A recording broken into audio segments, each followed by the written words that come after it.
Hello, everybody. Welcome back to Rob's Gaming Table. I'm Rob. I'm Mel. Kyle. And we're here to play some Horrified. The camera got bumped or something. What the F? Why are we not centered? Oh, that's awkward. Are we flip? Yeah, there's like, yeah, well, we're normal, but okay. Something's weird there. Oh, and we're playing Witchcraft, by the way. Oh. What? Whoops. Whoop. I obviously didn't fix that today. So no, we're not playing Horrified anymore. Gotcha. No, I'm kidding. We will. Yeah, we'll blame Cthulhu. That's right. I'll be playing Witchcraft tomorrow afternoon. Join me for that. There you go. That's what we're playing. Corrected. Do you need me to fix it? Oh, yeah. Just one sec. I just want to make sure. I don't care what it, like, on this screen. Hey, whatever. But, like, it's weird that it didn't. Let me just make sure. Yeah, I wonder. I don't know. It's fine, probably. It's fine. I was just. It makes sense. I did check it earlier. It was all good. I think someone just bumped it, maybe, but it's all good. It'll still be good. Let's not panic. On the other screen, it'll be fine. Anyways, welcome to the stream. I'm Rob, and this is Mel and Kyle. They've already said that. We're playing Horrified, World of Monsters. I'm totally thrown off now. That's it. Deleting the stream. It's over. It's over. Turning it off. Hopefully our mics are working. That's important. Oh, yeah. But hello, everyone joining live. Hello, Patrick. Thank you for the super chat. Says, hope everyone having a great Shocktober. That's all I got. Thank you so much. But also asking, yeah, Mel said you asked in the Discord, and I see you're asking here, was about playing Nemesis for this Halloween. This Halloween I planned quite far in advance, literally since roughly around last Halloween. I started putting board games in a pile that I really wanted to play. And throughout the year, I was buying games or finally getting a hold of games I've been looking for a while. And I was making this little pile, plus ones that over the last couple, 2-3 years, they didn't get a chance to be on stream because we were too busy playing something else that took long, like a Arkham LCG campaign. We weren't sure how long it would be, or I don't know, whatever. Or we were playing like lots of Mansion of Madness, all this stuff. So I had a pile of games, and I'm like, this year I'm playing these games. They are not getting pushed aside because of we feel like playing this or we feel like playing that. No, I want to play these no matter what. So they're all kind of a little different, not the usual. They're all ones that like they need their time on the channel. I want to play them. Like this one that we grabbed in the summer. But yeah, trying to right now organize an evening of Nemesis. It couldn't happen with Kyle on a weeknight. Nemesis is way too long of a game. It would also require some preparation on our side to take the time to learn it. Spend some evenings playing it off stream to like really get in the schedule.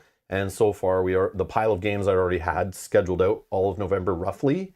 And now with only like a week left, I already have like my schedule like really locked in. Like I have like no wiggle room with things going off the stream and on the stream. So can't really fit Nemesis in, I'm sorry.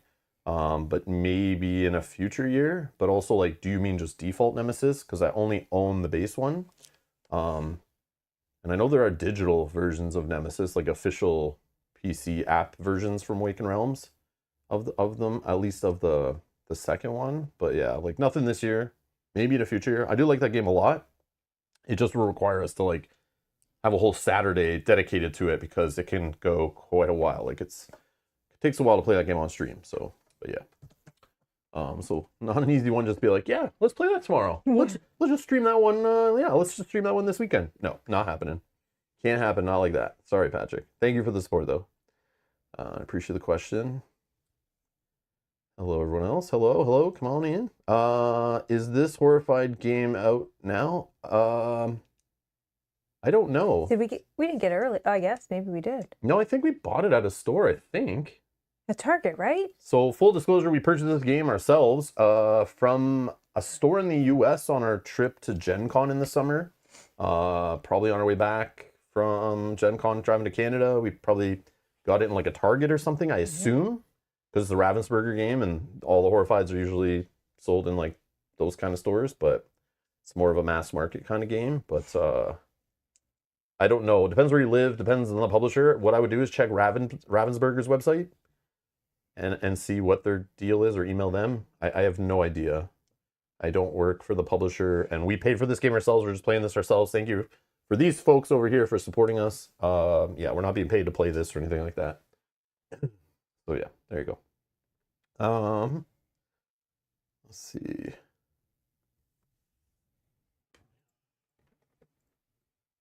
Oh, like, oh, I see what happened. I see what happened. I don't know how that happened, but I don't know. There, that's better. Sure. Yeah, I don't get it. Oh, whatever. Jackpot Man, just popping in to say good night and hope you have a great game night. Love from Denmark. Sleep well. Good night from Canada. Yeah, blame Cthulhu. All right. So, what is this game? Let's talk about it quickly-ish. So this is Horrified World of Monsters. This is I would say, a hardcore kind of reskin of the original quality, high quality, very well designed, play tested, proofread, and balanced game of Horrified from 2019 that we love. I've played it almost every Halloween since we got it. We played it many times the first year or two we had it. Love it. And it was the original of what I will call a yearly release of cash grabs. I mean, sequels from Ravensburger and whoever else publishes them in whatever country. But Prospero Hall is no more. The original designer was bought, fired, all their assets taken and sold. Whatever happened there, something happened where they just fired the studio and took all their licenses, and now other people publish and make money off of stuff that they did, but they no longer are a publisher or a developer, I think, or a designing studio. I don't know what happened there exactly, but something like that happened. I remember a couple years ago, maybe last year.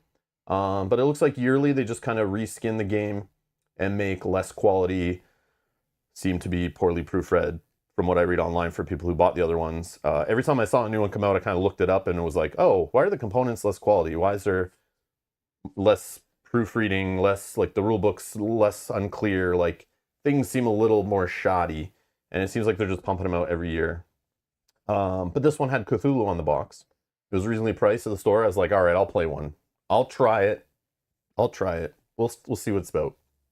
And I was like, maybe this one will replace our old one in our collection. We can give our other one away. I don't think that's going to happen after I've played it now. But maybe I'll give this one away. But we're gonna play it today. No, it's still the same kind of game. It's just like when you read the rule book, you're like, what? Like, no one went over this again? Like, there's some proofreading issues. Lots of questions for a kind of simple-ish gateway kind of family weight game. Like 2.5, I guess. Like a 1 hour kind of family weight game that's literally been made 4 times now. You think by the 4th time it would kind of have like a really solid rule book that would like kind of answer any kind of situation you would think of and be super clear and articulate in how the rules work. It's not like we're playing a game with a 60-page rule book here, like a super deep 4-point-something complexity like dungeon crawling game. This is like a 1 hour little pick up and deliver kind of family weight game. But yeah, that's why I use the term cash grab. But that's just my opinion.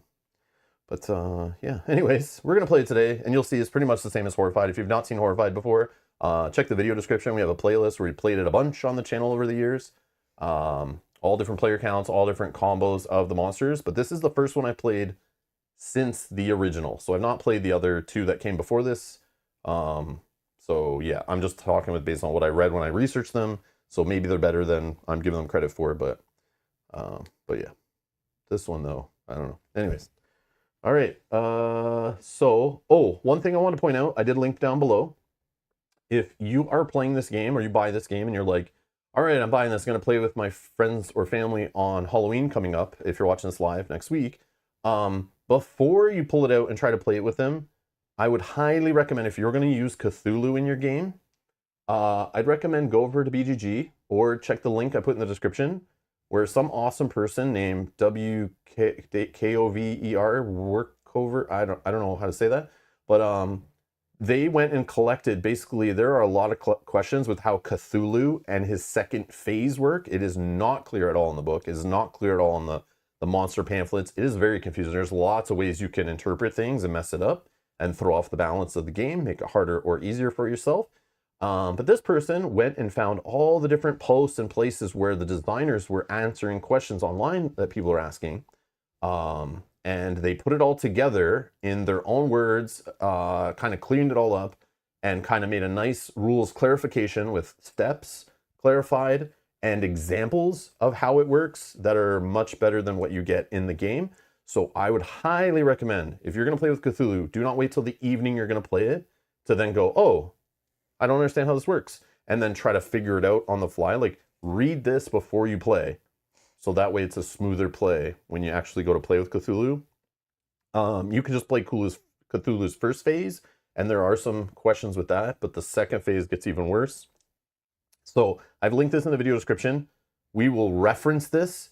I have tried to read this and understand how it works, and we played with what is in here, but I feel this is required reading based on, like, after reading the rules. So yeah, somebody just did the work, put it all together, and linked their sources from the actual designers and stuff. So there's quite a bit. But instead of you having to go hunt down little random questions all over the internet, they're all put together here. So yeah, there's a lot for this quote unquote simple game. Okay, here it is. So first things first, Kyle's never played. Mel and I've played twice.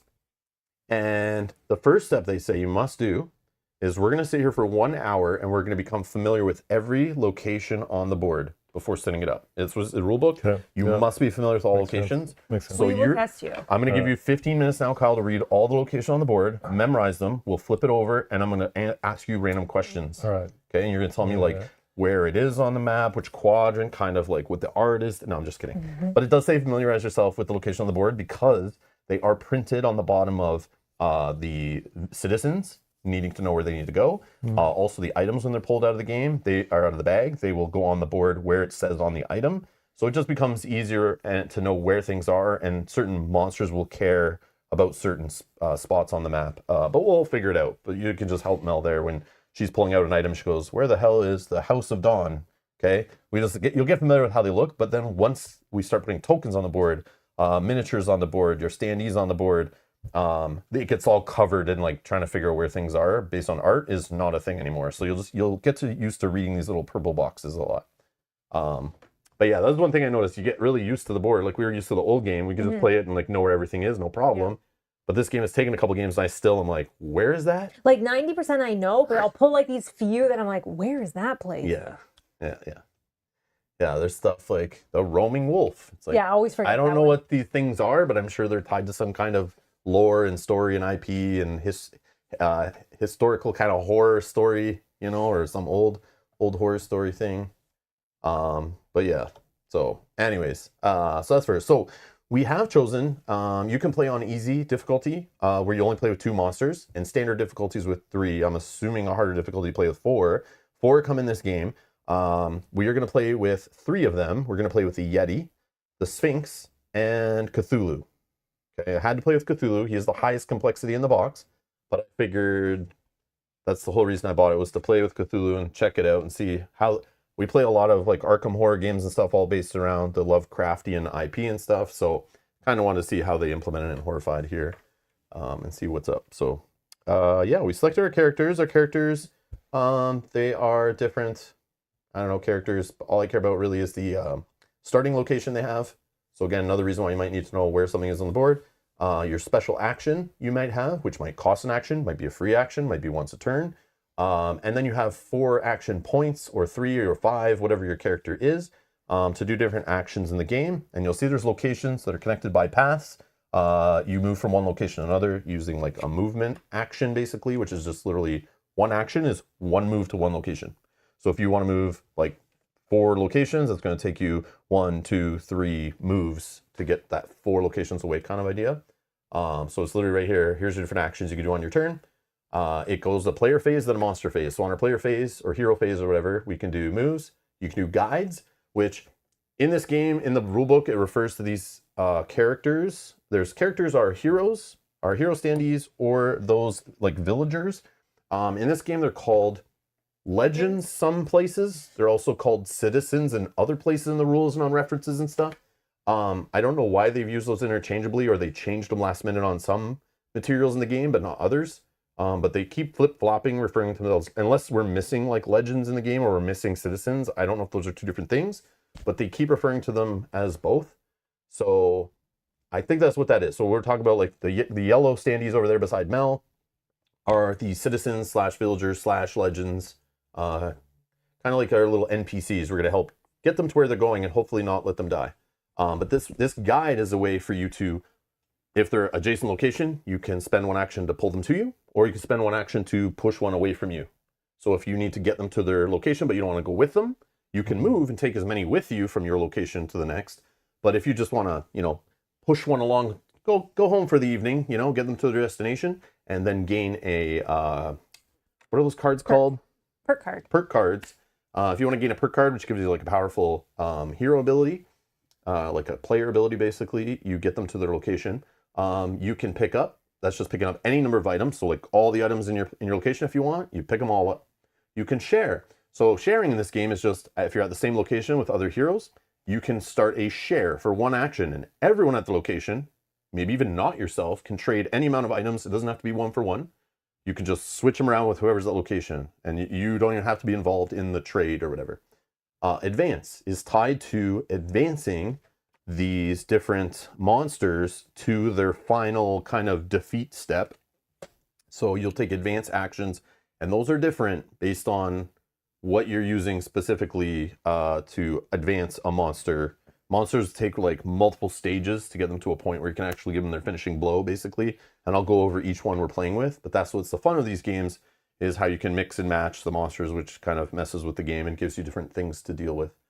And then defeat is usually the final step or final action used if you have the requirements needed to meet how to defeat the monster. Special actions, what's on your hero. Okay, it'll be like just you usually cost action to do it. And then reveal is there are layers that are going to be on the board on these little symbols here. This says layer token. We have 4 of them. We'll shuffle them randomly. They are tied to the different monsters in the box, but you use all 4 tokens, put them on the map. Even if you're playing with the monsters or not, and we're looking, in this case, for the Yeti's layer out of the 4 tokens, you must spend on these layers, these are them here, you must spend any type of item, or multiple items, whatever. In an action, you discard 3 strength worth of any items, any color, whatever, to then flip this over and see what it is, and kind of, you'll find out if it's the Yeti's layer or another monster's layer we're not playing with, but that's the only guy we care about finding a layer in this configuration we have today. And these can be put on the board here. I'll shuffle them. Kyle, if you can put them on each of these black and white little layer, just face down, pick one random, put them all out there. There's 2 down in the bottom here, and then 2 up in the top-ish. Just literally put it right on the symbol. Yep. And those will stay, when you flip them up, they stay there for the rest of the game, even if you find one that's not needed for our specific monsters. Oh, I see Ball Guy Games with a super chat there. Thank you. Says, hello, Mel Robin Beard, or hello, Mel Rob Beard. Sorry I'm late. Got into a debate on quantum entanglement at the Walmart checkout. What? Okay, how did that happen? Sonia's here. Hey, Rob, Thank Mel, and you. Kyle. I'm excited to see this new version of Horrified and get your thoughts on it.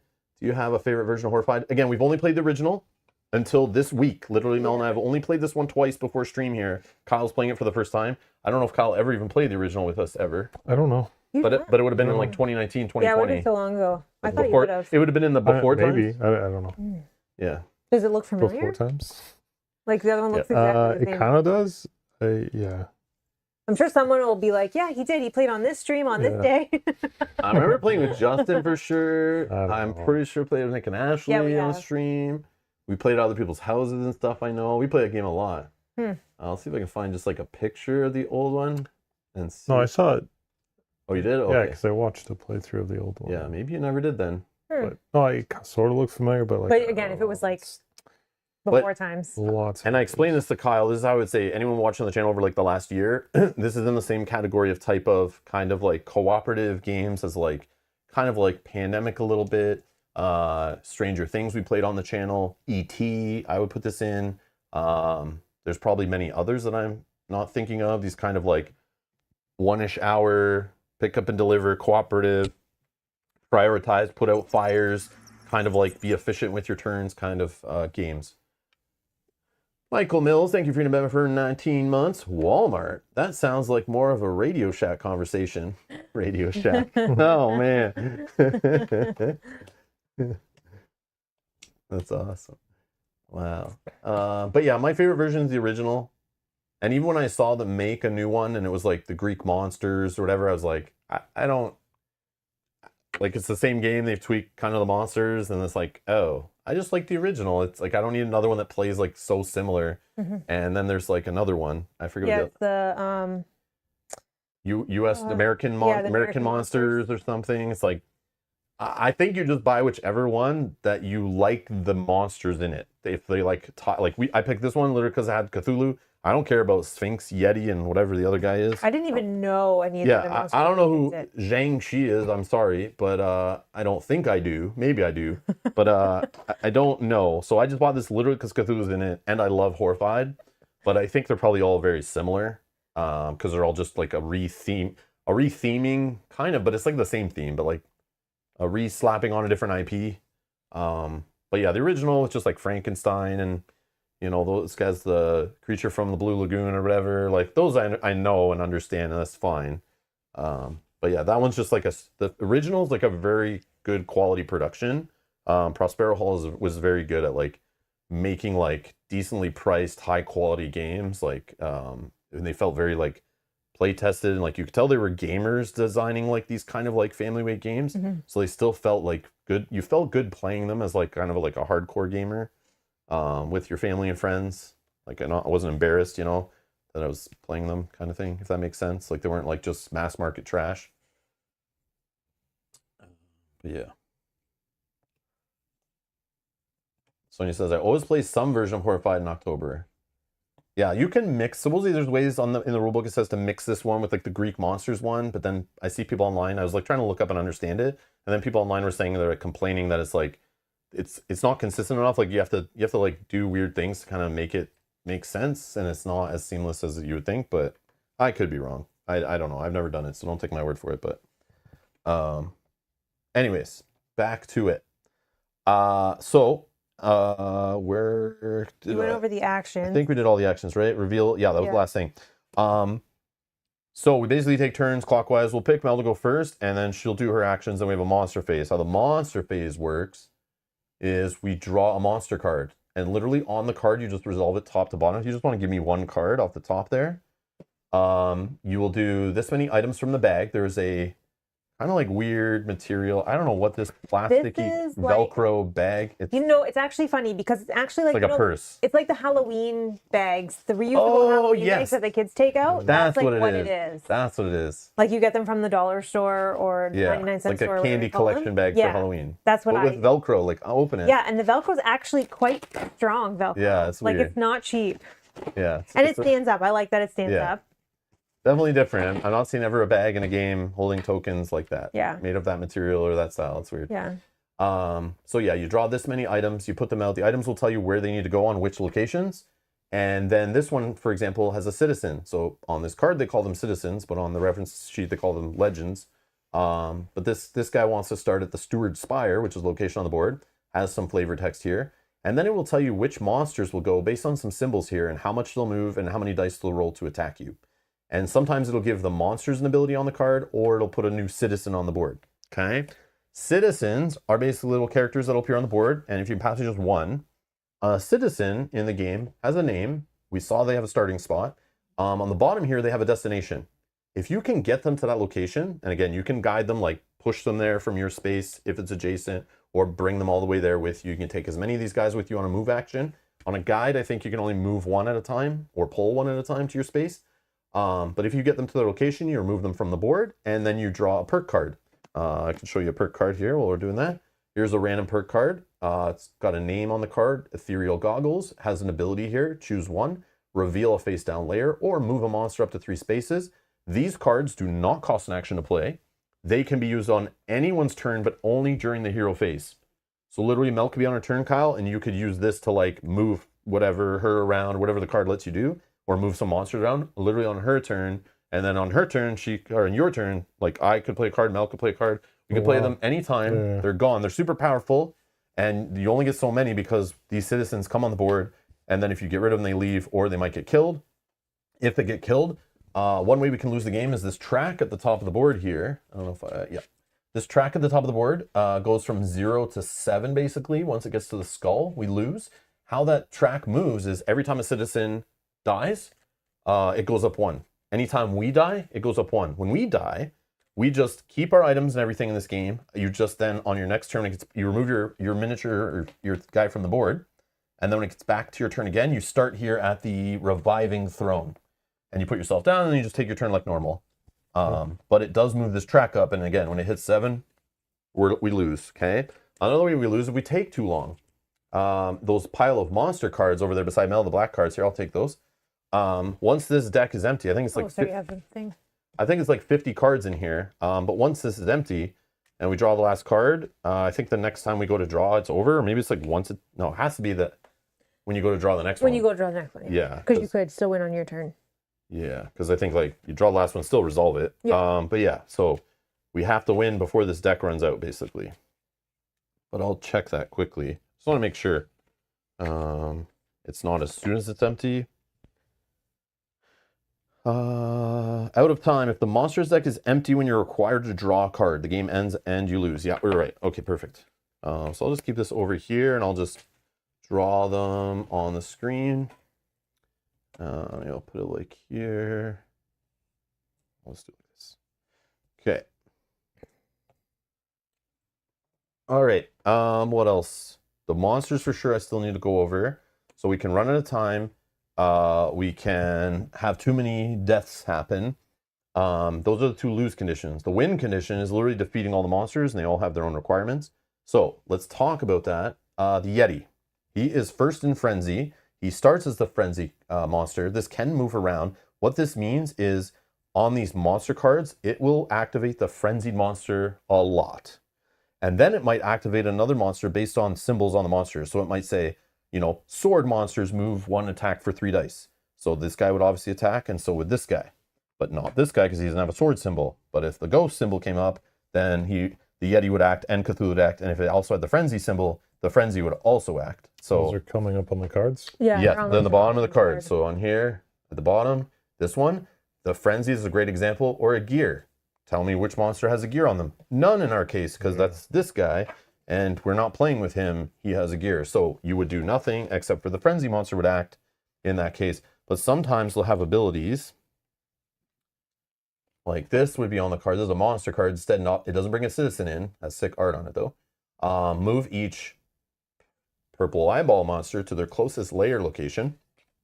So obviously the Yeti wouldn't go in that ability, neither would this guy. Only Cthulhu has the purple eyeball. So that's kind of how it works, like random. You don't know what monster will go. There is a character that was like, look at, I don't think you took it. Did you?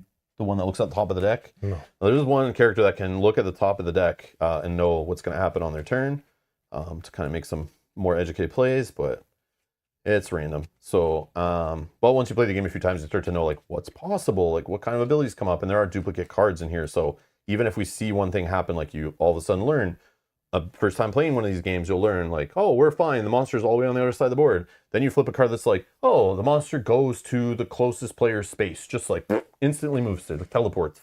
It's like, what the hell? So yeah, so that's the Yeti. He has these symbols here. His objective, let me read here. So it says his objective. The Yeti only wants to survive, and humanity has stolen everything, including its children. Return the Yeti's children to remove its threat. It has a power. The power is what happens anytime when it attacks, it rolls an exclamation point on the dice. It has a damage icon, and it has an exclamation point. When you get hit with the damage icon, it always hits the hero first if there's heroes and citizens in the space. For every damage icon, you can throw away an item to block the damage. If 1 damage hits you, you're dead. Next turn, you'll wind up in that reviving throne. If 1 damage gets through on a citizen, they're instantly dead. There's no way to block for them by discarding items. But for example, this guy says his power is the closest hero or citizen not in the Yeti's location takes 1 hit. This has no effect if everyone is in the Yeti's location. So he wants you close to him. But 1 hit, it kills? Yes. Yeah, but you could throw away an You item. could throw away an item to block. Oh, I see. But if it hits a citizen, But if the they're dead. citizen's the closest, But closest is one space away. well, you closest, count. like- So it could be like 5 away if we're all like super far away. Oh, It'll I just the see. closest. Yeah, I don't know how he hits someone that far away, but it's just how it is. Snow blast. It's a snow blast, yeah. Very targeted.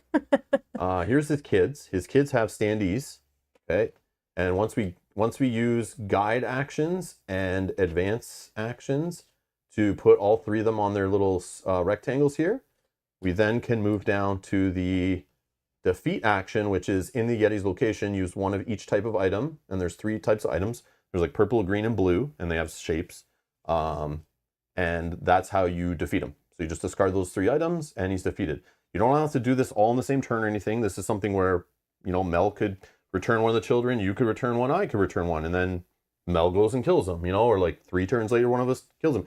You just have to do the advance him to the state of being ready to be defeated, then someone takes the defeat action. And we work together. That's why you might want to trade items or go certain place to pick up specific items. They're all usually just tied to certain items. And for the setup for this guy, he is going to start in space number 1 up here. And then his kids are going to 3, 5, and 6, if I remember correctly. Yeah, 3, 5, and 6 are where his kids go. Okay, so you can only move his kids with the guide action. So that's the action of being in their space and spending 1 action to move one of them 1 space, or being adjacent and pulling them to your space. But they do not move with you like citizens do, where you can just take a whole bunch of them and just move along and travel with them. So they're a pain in the butt. But we got to find the layer first. Oh, yes, we have to find the layer. I almost forgot that step. Yeah, reveal the Yeti's cave. So I forgot that step, but that is one of the 4 layers. We have to go find that by tossing away 3 power of items to flip. Yeah, so sorry, there's 3 steps there. Actually, it's kind of like 4 steps. So it's reveal the layer, guide the kids, spend an action to advance them to this little board, and then spend an action to defeat once that's all achieved. Okay, that's the Yeti. Okay. Can you take the train? No. That's just there for looks, I guess. Come on. I know. Sorry. Why do they have North and South Station? I don't know. Connecting track. That's an expansion. I have no idea. I don't know. Expansion. Okay, so the next one is the Sphinx. The Sphinx has these symbols. He's frenzy monster number 2. You put them, they go in like frenzy order. You kind of lay them on the board, and then the lowest one gets the frenzy token. His objective is simple proposition: solve the Sphinx's riddle or get eaten. To solve the puzzle, make sure the numbers sum up to the values printed at the end of each row or column. It doesn't say end. But you should, right? But I don't know if it should. I treat it like it should. Yeah. But maybe that makes it too hard. I don't know if anyone watching knows for sure. But it says row or column. And it also says this in the rulebook too. And I was like, I read it after and was like, huh? But anyways, on this sheet here, Have to solve 1? I don't know. So it gives you 1 to start random here. And you can throw away an item to move any item you put on here, or discard it. But you basically want to put ones on here, and its color doesn't matter, only number in this situation. But at the end of the row, we have like 11, we have 10, 11 and 10. And then at the bottom, you have it's 9, 5, and 7. So when Mel and I played, we always like kind of made sure we had it match across and like column and row. So it made like we knew what numbers need to go in where based on which random one.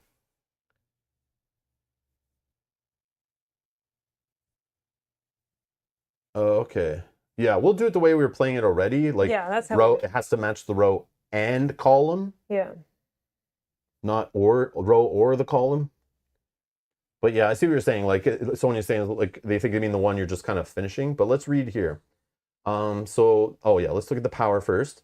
So if he rolls this little exclamation point, and this resolves once for each exclamation point it rolls in an attack. So this one is, as a group, discard 2 items with the same strength or increase the terror level by 1. Yeah, that's rough. That's kind of rough. Okay. So here it says advance. Answer the riddle. At the Sphinx location, place an item on the puzzle grid. So you got to be with him, which is annoying. And then you want to spend items to put them on here. But then you need items when he's going to go attack you next unless you get away from him. But since you're using your actions to advance and put items on here, it's kind of a little scary. But once the strength of the items in each column and row add up to the number at the end of that column or row. Okay, I see what they're saying. This makes more sense here. You have answered the Sphinx riddle. You may discard an item to move or remove an already placed item. Yeah, okay, so this is clear here, but this here is like not as clear, but this is just a summary, I guess. I don't know, it's weird to have that on the same page. And then the defeat action is once you have correctly solved the Sphinx's riddle, in the Sphinx's location, discard this is 6+ of green items, so 6 strength worth of green or more, and then you defeat it. Okay, so that's his like steps. Just ignore minion number Q's. Thanks. The entire riddle must be clear. All items as rows of column to. Yeah, but see, it wasn't 100% clear in here. Like, I appreciate minion looking that up. Thank you. I thought it would be that way. We played it. Yeah, that's what made sense to me, so we just played it that way. I think 1 column's sufficient. Yeah. Since it's Kyle's first game, he's deciding he makes the rules now, and this is the way we're gonna play it. So for his setup, he goes where? He goes. Here, right? If I remember. Let's check where the Sphinx goes. The Sphinx says location 2. Yeah. Okay. And then draw 1 item from the bag and place it on the indicated Sphinx map. So in the starting. Whoa, that's loud. I know. Sorry, I won't close it anymore. Yeah. 3. At least it keeps the tokens fresh in there. So this is the item. Here's an example of an item. I didn't want to show one yet. I knew we'd be pulling them out, but this is a guitar. That doesn't really matter, I don't think, for anything in the game. What really matters is where it's going to start, the color of it, the shape, and the or the item type, I should say, and then the value or the strength. Okay, so he starts with a 3, which in this case, looking at it, it means for this 3 to finish a 7 here, we would need a 4 if we don't move it at all or get rid of it and try to be efficient. So a 4 here, then across here to make 11, we would need 7 worth of tokens here. But then you can see when you put a 4 here and you're trying to make a 10 over here, means these have to add up to 6. So that means whatever you put in here has to go with whatever goes up here to make these fill in. So it is a 1 solution puzzle because... What's the bottom? A 10. No, this one? 9. 9. So if this has to be, what did I say? Like Sorry, 3, 8. 4. 8 would go here. There's only one of each number, right? No. No, Oh, there's multiple. The lower numbers I think are more common. The higher numbers are more rare. It goes up to like 6. So here with a 3, it's a total 11. You need 8, so it could be like a 5 here and like a 3 here. But that would mean like a 2 would have to go here. Oh, okay.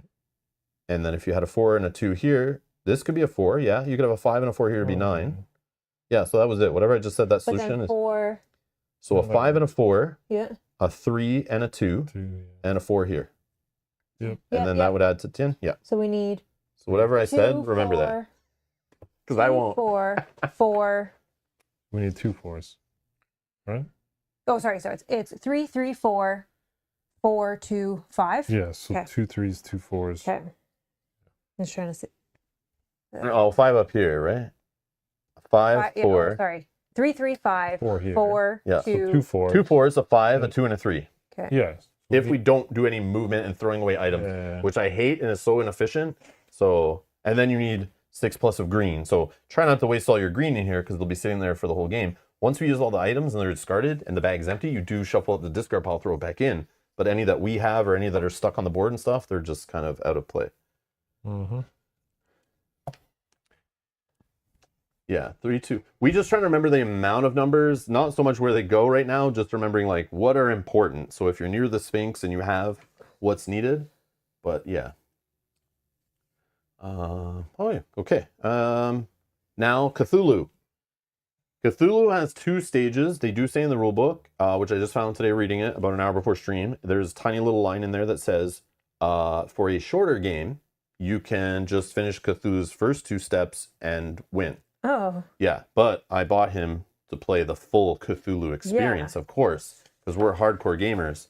But I won't go into how this step works exactly, because it's the thing I linked below in the video description. There's a lot to this second step. Just know that he has another 2 phases if we defeat the first phase. And what I learned playing this game twice is if you ignore this guy and you leave him on the board, because he has like the most symbols here, and maybe he'll become the frenzy at some point, he is like the worst dude, and makes sense. Mm-hmm. He's like the boss of the box, the highest complexity, craziest monster. But there is a way where the first stage of him, we'll just take here, Kyle, you pick 3 of these random and put 1 in each of these little boxes and then flip them over.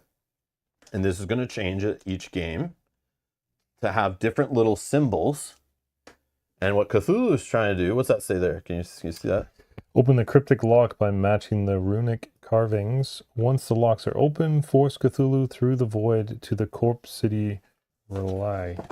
Yeah. This is the Corpse City Relay. So eventually, once you defeat him, he then appears on this board, locked in this city, away from us.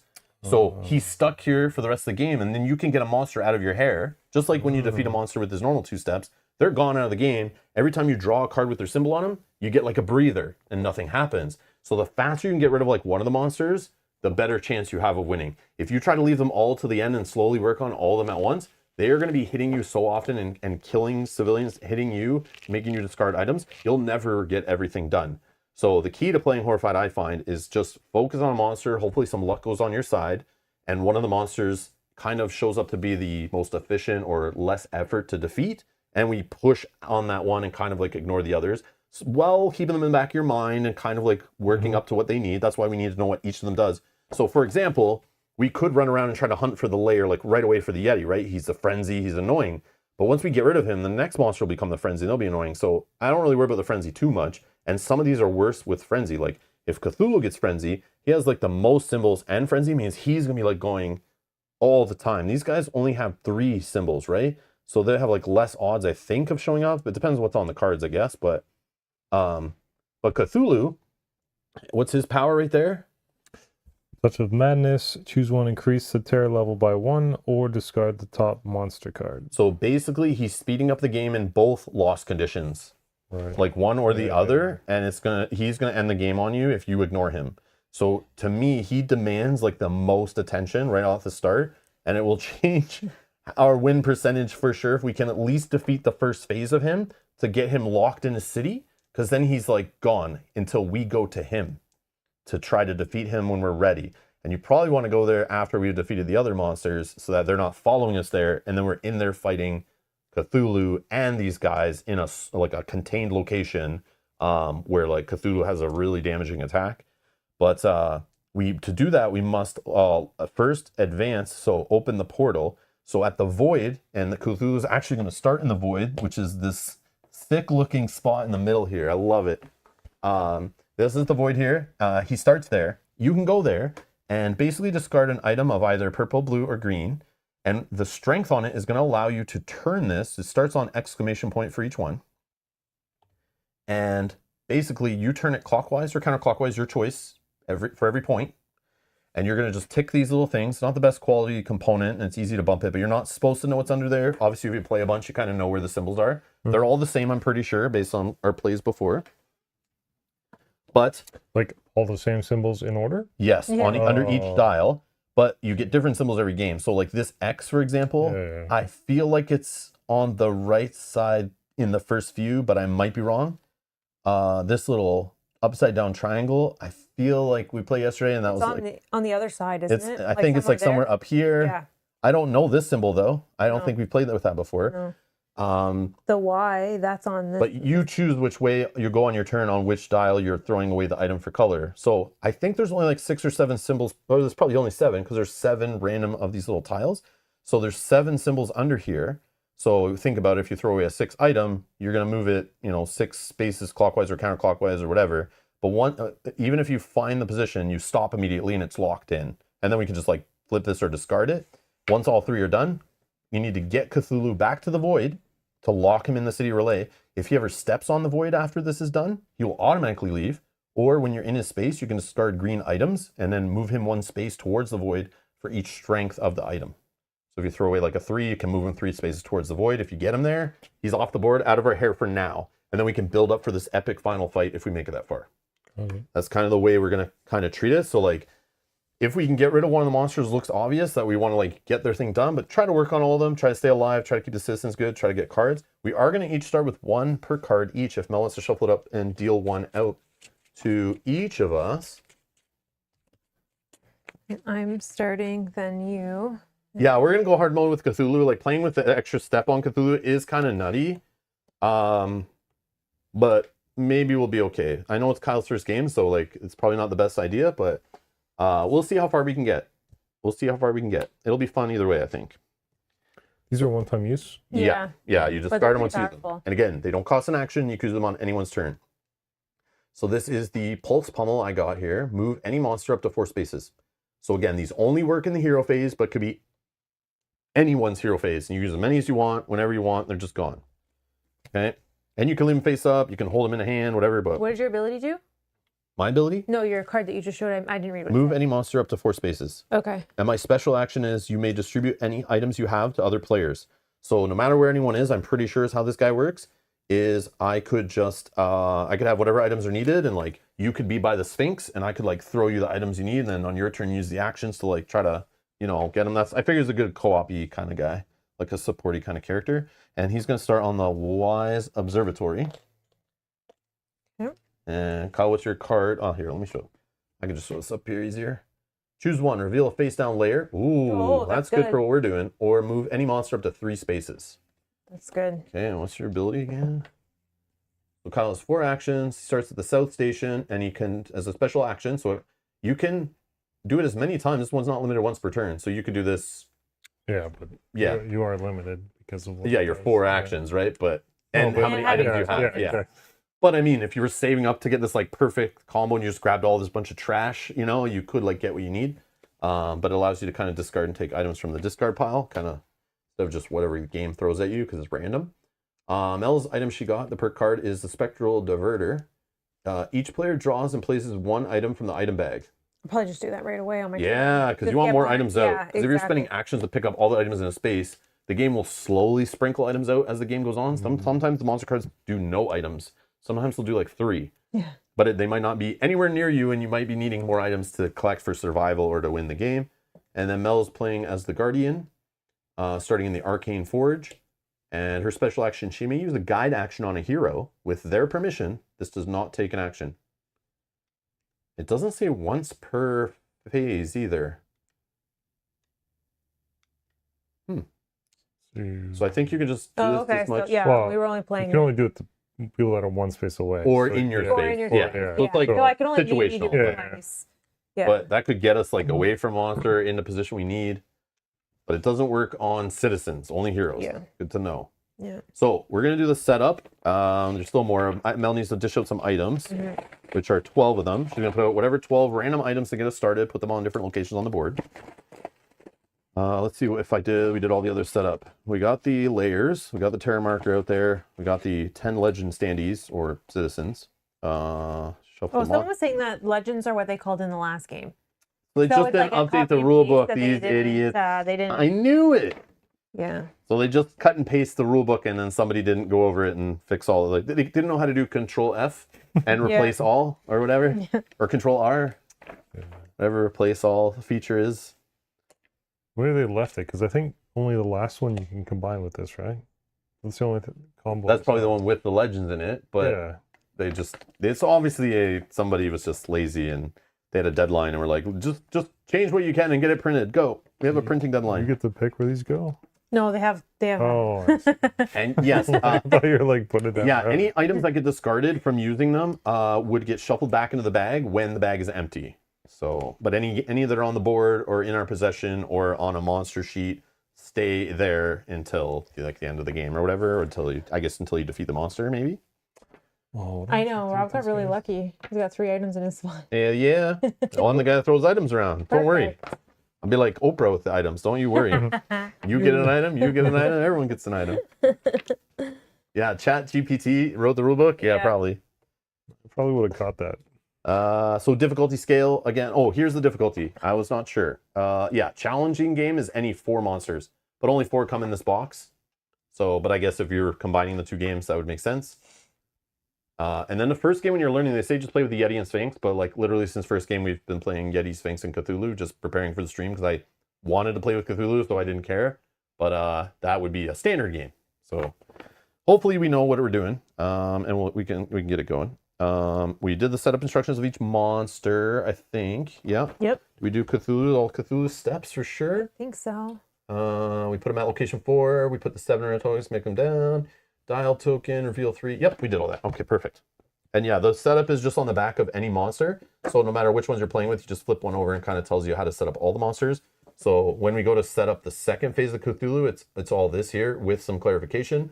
But again, there's a lot to be desired even with this clarification and the sheet. It's like, yeah, we'll go over the BGG post to make sure we're all clear.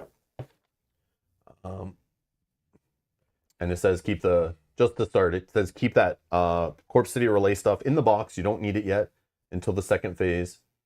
These are the layers? Yeah. But we just don't know. Oh, which so yet. mine like has no cost because it's just reveal a face down layer. Yeah. So you can do it for free. Oh man, if this was the Yetis. I know. That'd be perfect. Even this one's not bad. In one of our games, it was like up here, so we had to bring all these guys up there. So you have to have 3. Yeah, not 3 tokens. 1 token that equals 3 or more. Oh, I see. Or you could spend more. Like you could spend No, a to 2 and a reveal the 1. layer. Yeah, you could do like 3 1-point yeah. tokens. That could be like 2 purple and a blue. I was thinking, yeah, that was quantity, but it's just cost. Strength, yeah. strengths, yeah. And I think any color, it's saying. Got it. Yeah. And then what else on the reference sheet here? So yeah, we draw the items on the monster phase, do the event. We talked about that. They attack. You'll see that many times as we go. It says some monsters may alter how the hero and monster phases operate. Read the rules for each monster carefully. Here's the different icons, and then this is movement, frenzied monster, attack dice. Just some symbols, but not a bad little reference sheet. So monsters happening after every player? Yeah. Yeah. So it's, yeah, I know. Yeah. That's why getting 1 off the board is so huge, because then it's like every turn is just less heat. And then you're able to build up a collection of items. It's literally, the game is a pick up and deliver game, an action efficiency game. And it's basically how we would dumb this down is it's a simple game of, we want to collect all the items and the monsters want to stop us from collecting the items. So they're trying to make us get rid of items, and we're trying to use those items, like just collect as many and spend as many on different things. And they're trying to just stop us from doing that. That's basically all it is. Mel, I think you're good to go first. You pick normal first player in this. It says in the rule books like last person to watch a horror movie. But again, when Kyle has not played games with us ever, we like to start with Mel first, go clockwise, then to me, then to Kyle third. So we get to see a couple turns happen first and get a feel of what's up.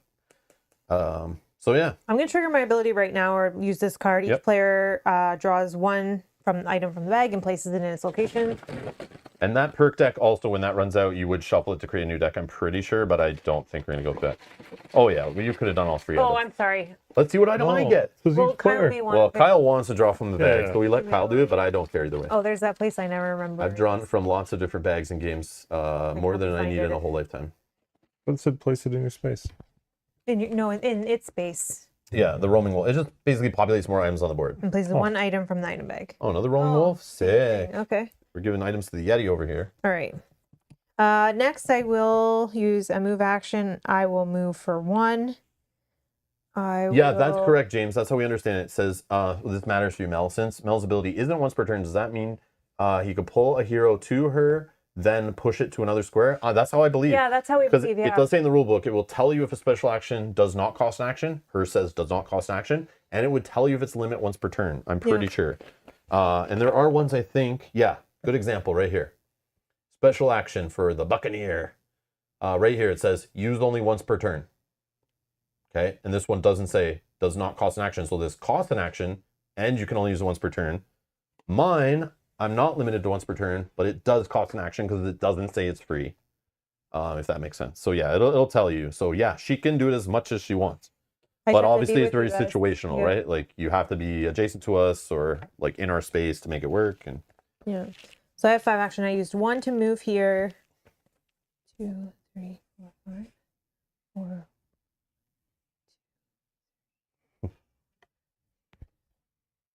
Okay, then action 2, I'll move here. Action 3, I'll just pick up these 2 items. Action 4, I'll move back. And 5, I'll guide this one there. Okay, done. Okay, monster card, our first monster phase. We're going to draw 1 item from the bag, populate the board. You resolve it top to bottom, like I said. Where is it? Oh, right here.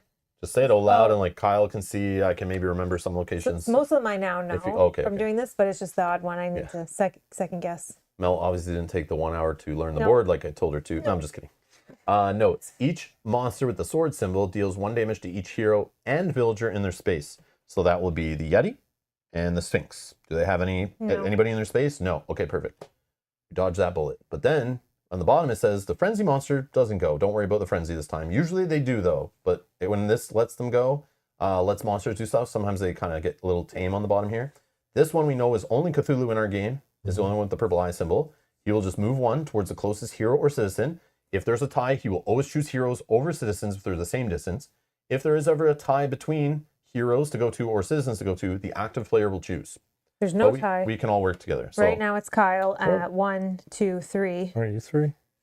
1. no, go the other way now. Yeah. 1, 2. Oh, okay. Correct. So what about a citizen? Where's our citizen? There's no citizen. Oh, okay. Oh yeah, because it's our first card. Duh. I mean, we can do that, but he'll likely attack me multiple times because I don't get another chance to go. But I guess it's fine. He's only Kyle moving wouldn't one. after his turn either, and he'd probably get closer. This is the thing. So It's it's hard your to- turn. You choose. Okay, I'll just choose there. It's harder in 3-player, right? Because you don't get your turn as often. Yeah. So do you roll it anyway or no?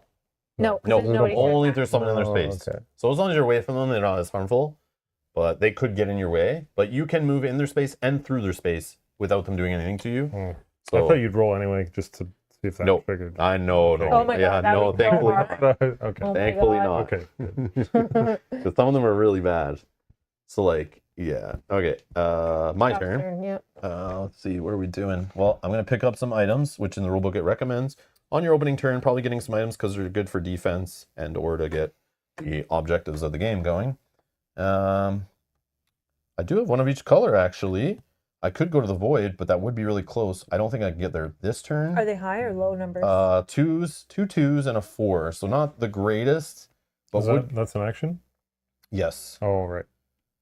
Yeah, I could also Oh, start that's checking the layers. Reveal? Yeah. Yeah. That's reveal. I see. Kyle has the card, so hopefully if Kyle uses his card, he finds it on. Yeah, first do it on try. one that's like really far away so we know if we don't have to go to it. If we can get the layer down on one of these two, that'd be amazing know. because the kids are all down here. We played where it was like way up in the left. That sucked. I'm sure it would suck equally up here. Yeah. But if it's in one of these bottom two, like we find the Yeti's little cave down there, it's like, I think we can get some stuff going. But I will. Done one action, 2, 3. Could go there, but then I wouldn't be able to check the layer. You know what? I'll just go 1, That's 2, sorry. or sorry, 2, 3, and 4. I'm going to the Void, man. I need high numbers to help us. So now purple and green, I might be able to get these turn and find the thing. Maybe I'll get lucky with the 2 blue, or maybe a blue will land in my space or on the way to the Void before I go again. But that's kind of what I'm thinking. Nothing. Speaking of Cthulhu, I'm having some deja vu. No items are coming in the game. For each monster, draw and place an item token, and then place the monster in that item's space. So we'll just go in frenzy order. So draw a token, that's will be the Yeti. South Station. So the Yeti instantly is now, boom, South Station. The Sphinx. Yeah, this is so annoying when this happens. Right here, Stilt Town. Stilt Town, okay. The Sphinx is down in Stilt Town. And dirty old Cthulhu. Oh, please be somewhere up north. Please, please. Oh, the roaming wolf. Yes. All right, so yes, he went go way up there. he went to go visit the Yeti for a drink and he left. Is there any like movement restrictions now that he's in my space? No, No. no, you just do everything as okay. normal. But you're actually, if he does an attack, you're in a space, so you'd be safe right now, based on his power ability. But if he rolls any damage, you're the target. And he doesn't have any items, so he doesn't go And if he there. does need to move, since you're in a space, he won't move. He's going to attack you no matter what. So let's deal with that right now, because he is the frenzy monster. So he is going to move 1. He doesn't need to move. He's going to roll 2 dice. Roll 2 dice in the dice tray there, Kyle. See what we get. Kyle, you were supposed to roll 2 Okay. books. Well, Unfortunately, you do not have an item to block, so you are automatically off the board, defeated. That's fun. I know, you haven't even Hold had the on, turn yep. yet. And then the eyeball is only Cthulhu. He's going to move 1 to the closest, since it's like both the same distance. Active player would choose. I'll just say he goes there, I guess. And then obviously he doesn't roll any dice. And that's it. Now it's your turn, Kyle. So you would start your turn in the reviving throne. Doesn't this thing say like I thought I was safe in his? Only to his power, but he didn't roll an exclamation point. No, he rolled a hit. He just Oh, rolled it's straight an up damage. exclamation mark. He I just see. clawed you. Yeah. So Yeah. now you take your guy. So and now you up start in the here. reviving throne and take your turn like normal. I mean, take my very first turn. even Yeah. though Yep. Yeah. Okay, sure. I'll just do this then. Reveal a face down layer. Or do you want Which to one you want reveal? to check? I was gonna reveal something far away from me. Right now it's like they're all the same. Like it's all random basically. Probably this one. Okay. What'd you find? Is it the Yeti? No. Moonshine. Ah, that's for No, that's Zheng the other Shi. one. So just leave it there. That's Okay, that's good. That layer doesn't matter for our game. We're not playing with that monster, but it just stays there. This There is are good. some ways they shuffle up too sometimes, but that could be Cool. annoying. So it's 1. That didn't cost anything. That was free. That was free? Yep. Yep, those Yep, cards those are are free. free. I can use this too on your turn. Move any monster up to 4 spaces. You want me to move the Yeti to you? You can hang out with them again. I'm just kidding.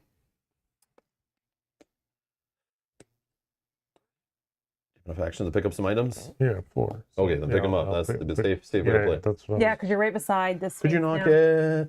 Oh, then you'd be super close in. Never mind. I don't know. 1, 2, No. No, it wasn't. No, That was okay, like okay. 5 away. I know, I have trouble with this board since like everything's like a different size and If I distance. could hop on the train, it'd be Yeah. super easy. That's in the fan variant version. The fan-made expansion we need to make ourselves. Alrighty, monster card for Kyle. Here we go. 2 items on the board. I feel like I already had a monster card. Vital energy. Note, each hero and villager moves 2 spaces towards Cthulhu in this case. So each hero and villager moves 2 spaces towards Cthulhu. I'm just Can you do that for me, Mel? Yeah, you're that way. 1, Yep. 2, Hey. 1, 2, 3, 4. I don't even No, not know. that way, No, not that way. This way. It's either down on the bottom here, whoops, down around this way, or it's off the left side. 4, 5, 6, or 7 that way. okay, so it's this way. Okay. And then Frenzy Monster will move 1, attack 3, which is the Yeti in this case. So move 1. Move 1. Yep. So nobody to attack. And then a Ghost, which is the Yeti again, and Cthulhu. So Yeti will move 1 again and attack for 3. Do you roll 3? Kyle, roll 3 dice. Oh, those are there. Apologies. 2 hits. So Oh, Mel discard. could take a hit No. and go off the board. We'd go up 1 on the terror, and then she'd start there with her items, or she can choose to block each hit with an item, which kind of makes sense. And then next we have the second Ghost is Cthulhu. Move 1, and then we can choose who it attacks here. You can choose me if you want, but it's your choice. Or we can work together, whatever. Yeah, just I pick mean, me. like, Just pick me. no, Sure. choose me. Does he have more items? But then you're further away from going next. I don't know. But if she rolls 1 blank, she's good. No, you have to roll. I can't roll. Oh, Yeah. What do you Sure, think, who's Mel? doing? your choice. I don't know. Just pick me out. I have more items. That's fine. 1. Okay. So I'll get rid of this purple 2. And that is that monster card, I believe. All right. That Elster. was okay. So far, 0 progress on all monsters. Well, I've moved this guy 1. Nope, that's still 0. Until there's a Hey, I child revealed on a here. layer. Nope. That's some progress, Until we right? find the layers, there's no progress. 1 out of Alright. 4. Nah, I know, 1 just out of kidding. 4. 1. Just kidding, just kidding. 2, 3. Gonna jump up. 2. And 1 above us. 3. This sucks. No, I'm not moving. You don't even know what layer you're going know. to. What are you doing? 1, 2. Because I thought that it was. I didn't know. Yeah, I thought Why it don't was you just check a actually- layer? Because I don't have enough items. Oh.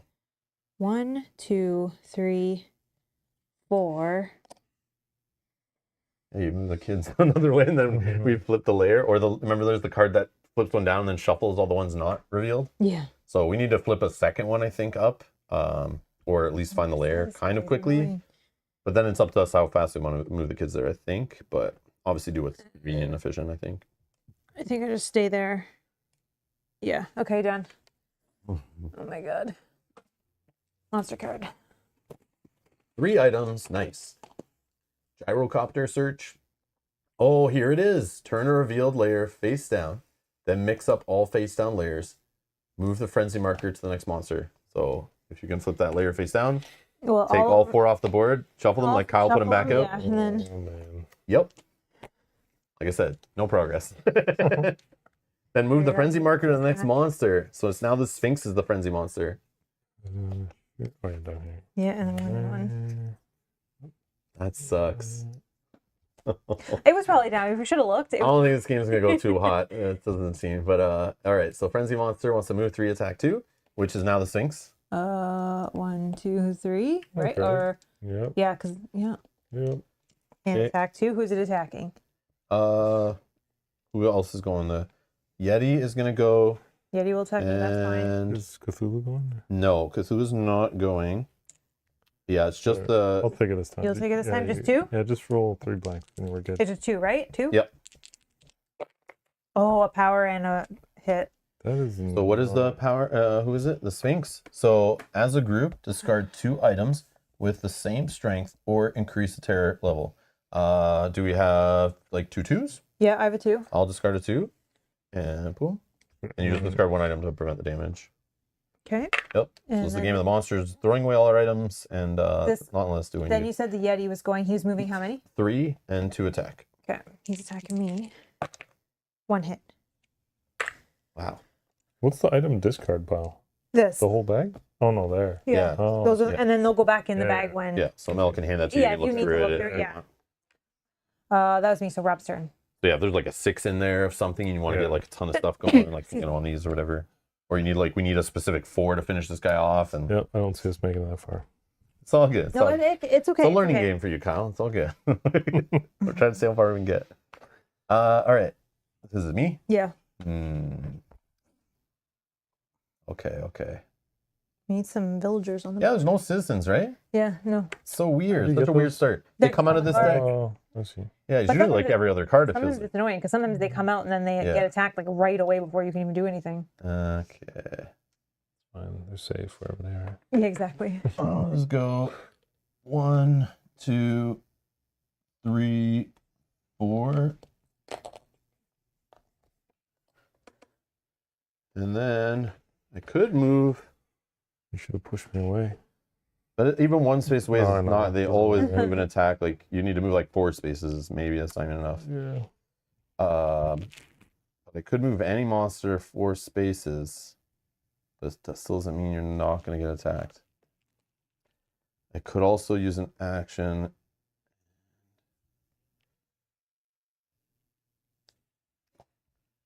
Damn. Like I want to get Cthulhu off the board. Like I can't just. I was debating No, like no, moving up here, understand. collecting items, and just giving you some. But the But- 4 is good for moving Cthulhu, right? Don't you have to do that? Yeah. Not until we've actually Yeah. closed the thing, but wow. Mm-hmm. Yeah. Let me just move here. I'll move the frenzy. Just move them in the bottom left corner of the map there. Here? Yeah, I don't know. Like I was gonna save that and use it to get Cthulhu Oh, we in can the move middle. 4 spaces. Yeah. Oh, sorry. No, that's okay. That's okay. 1, Then it's probably not even worth. 2. It's that little. We could put him like The crossroads really messes things up there. 1, 2, 3. You can go like right here, but then he's Can like you- 1, 2. Yeah, I know. It doesn't really get him far away from me Maybe. or One, anybody, 2, 3. You can get them there. but then he's still just like 2 away from 1, attacking 2, Mel. 4, yeah. 1, 2, Ugh. 3. No, just give me the card back. I'm not using it. Let's just go with it. All right. Done. 3 items. Oh, we finally get a citizen. It's Jennifer. She's going to the Clockwork Village. Where does she want to go? What's her destination? She wants to go to Stilt Town, which is where you are. Okay, so if you can deliver her there, you'll get another one of these super powerful awesome item cards. Perk cards, sorry. Then the Frenzy Monster is going to move 1 and attack, so it'll roll 2 dice against Kyle. Sphinx. Sphinx, yep. You can roll for yourself. I don't. And then he's going to attack again, actually. 1 hit. So you can Oh, I either guess if you want to yeah. do it, it's up to you. And then he's attacking again. attacking again. Thanks. Oh, just power. That maybe not bad. So we again the whole discard. I have a 2. You have a 2, anybody? No, I have a I'll just discard 2 2s here to prevent the terror for 1. And then unfortunately, it also has the jewel, which also is Cthulhu. So Cthulhu will move for 1, attack for 2, which he's there. So yeah. So I could have maybe prevented the Sphinx from attacking twice then by moving him away. So now Yes. I regret my Gonna decisions, move but that up there? No, Yeah. we're good. No, We're I good. just need everyone. It's 2 blanks. I'm good. so Kyle's still alive. Wow. Yeah. Oh my Yeah. god. Wow. Wait, whose turn was that? That was the end of mine. Okay, so it's Yeah. now Kyle's Now turn. Kyle's turn. Finally, my turn. Wow. Like, do you even bother me before? Or I think I should just go up here, right? Yeah. Yeah. You 1, probably just need to collect 2, items, and maybe you can 1, check 2, that layer and 3. next. Can you go here and collect that one too? No, that's 3. Just 1, 2, Four. 3, 1, 4. 2. No, go this way. What? Go this way. Yeah, so it's Like, see? Let me 1, lift this up. See? They're all connected. It's a big square. 1. Collect. Or you could collect from the space you're in. It doesn't matter. yeah. Like, whichever one. But I think you had enough actions 3, to collect. 4. Yeah. Yeah, so that you have like 4 items by the end. at of it. least you're 2 away from them versus 1 away. Maybe they'll only move 1 Well, and won't attack you. I probably should have got this one because of the 2, right? Yeah, maybe. Yeah. This is higher Shank strength better. collected first. You're probably throwing it away to prevent it. Yeah, Yeah. it's not like it matters. But maybe they go some other direction. Maybe they don't move. I don't know. You're good? Okay. Yeah. 3 items. And then we get James and Betty. James and Betty. They're going to the South Station. They're Which, going- guess what? It's in the South. and they're trying to get to the door of the world. Which is up here. Oh, I'm with them at the South Station. Okay. Okay. Then Let's head to the door. the Sphinx will move for 2 and attack 2. Sorry. So we could choose me or we could choose Kyle. I think we're both 2 away. No, you're 3 away. Am I for sure? Yeah. Oh, I didn't see that other Yeah. space. These Yeah. 2 are close. Sorry. So So it's with me. Kyle, So, how yeah. many are they moving? 2. 2. Attack for 2. Blanks. Oh, 2 hits. Oh.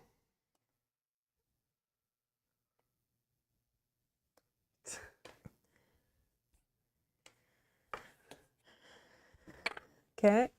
Is he going again? Yeah. The swords are gonna go, which is the Yeti and the Sphinx. Oh my For god. 2? For 2. Do the power. So we have to discard as a team I items. only have a 5. 4. Oh my. 4. Otherwise, what happens? The I terror get track goes up. I mean, we could take our chances with that. Oh, I don't know, man. I'm gonna get items to actually get Like, this I think we need the items to get rid of somebody off the board. Yeah.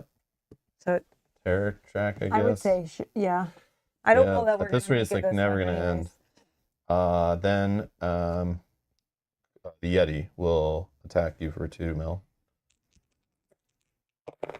Nothing. It's been like the Nice. roughest start I think I've ever seen. Maybe not on the other Horrified. I think we've had starts like this just with how the game starts off and the item distribution mixed with the monster cards. your turn. It's my turn. Okay. And I'm stuck with this. What do I even do? Wasn't Cthulhu the green one? Agree. What?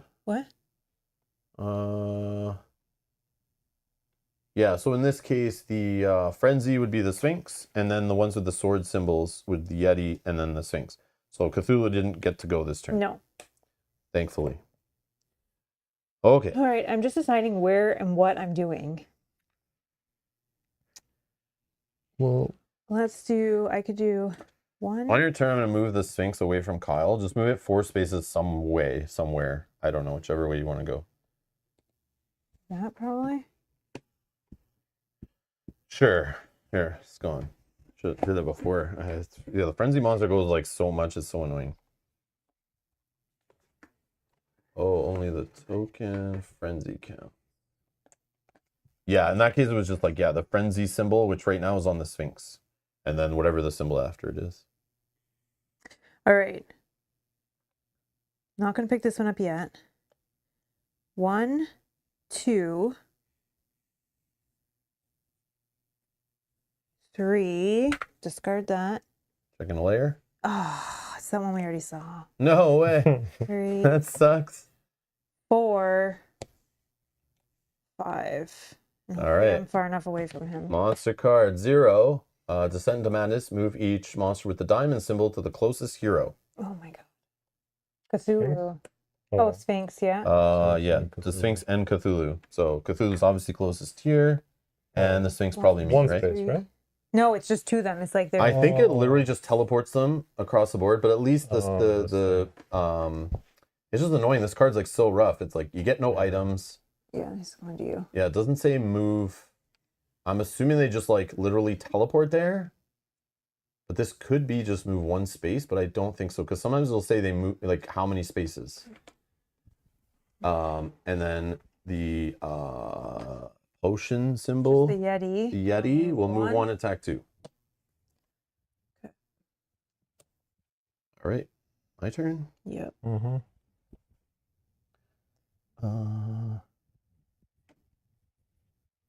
And that sucks. Mm-hmm.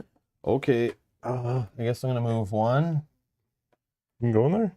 Yep. Yeah, you can cross through and everything there. Oh. Yeah, see the like white lines like that connect, and then it doesn't connect to the Nice. steam plan, but connects across the bridge and connects across this bridge. How do you swim with that backpack on? It's just how I roll. Let's go with Green 4 to move this thing 4. I'm gonna go counterclockwise, I think. Is that way? 1, 2. Is that the symbol? Yeah, I Yep. think Yep. so. All right, 1 done. All right. Boom. Okay. And then, so that was 1 action, then 2 actions. Could do it again, but then I'm like so exposed. Yeah, that Sphinx is right on your tail. Yeah. Yep. Sure, but I'll do it. YOLO. 4 purple. So this pizza one, triangle upside down. blue. I feel like I'm going the opposite way. 1, 2, 3, 4. No, damn it. It is on the right-ish side. I think it's like up here somewhere. I think, but maybe not. Damn. So no, we missed. But definitely another 3. Well, we know the X is here. I'm pretty sure the squiggly's in the bottom right from playing before. So it's literally 1 or a 2 will get it for sure.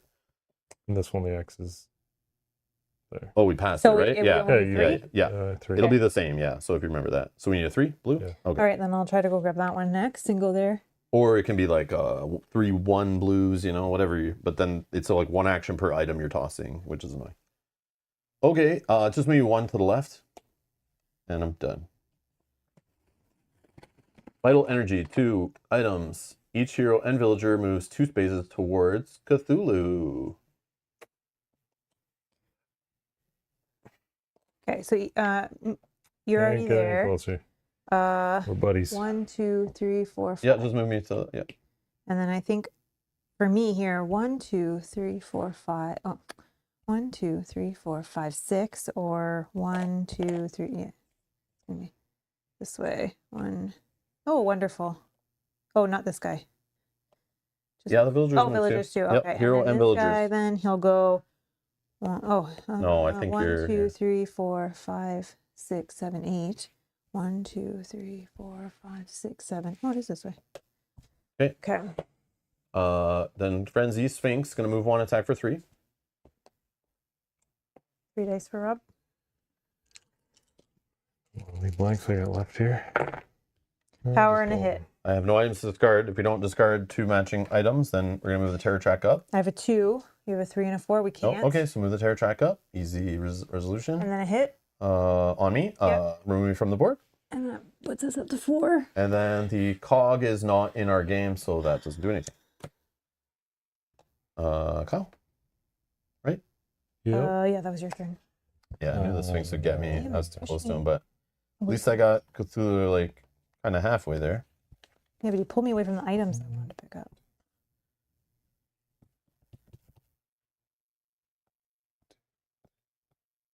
Does this cost an action to do?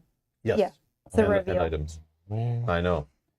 That's the Alright, problem. If we 1. keep having all 3 monsters on the board, they're never gonna let us get anything done, and like you just sometimes have to say screw it and just go do things. Otherwise, you're just at their mercy.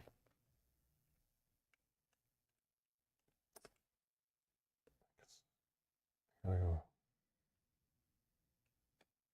Yeah. Done. Yeah. Nothing. 0 items. Wow, this is like very rare. We've got a lot of these, and not a lot of citizens. Move each ghost monster, which is Yeti and Cthulhu, 3 spaces towards the hero with the most items, which is Kyle. So This one's already with me, so I don't think he'll move. Oh, hey, buddy. Trying to get away from you, but yep. It's following you. And then wait.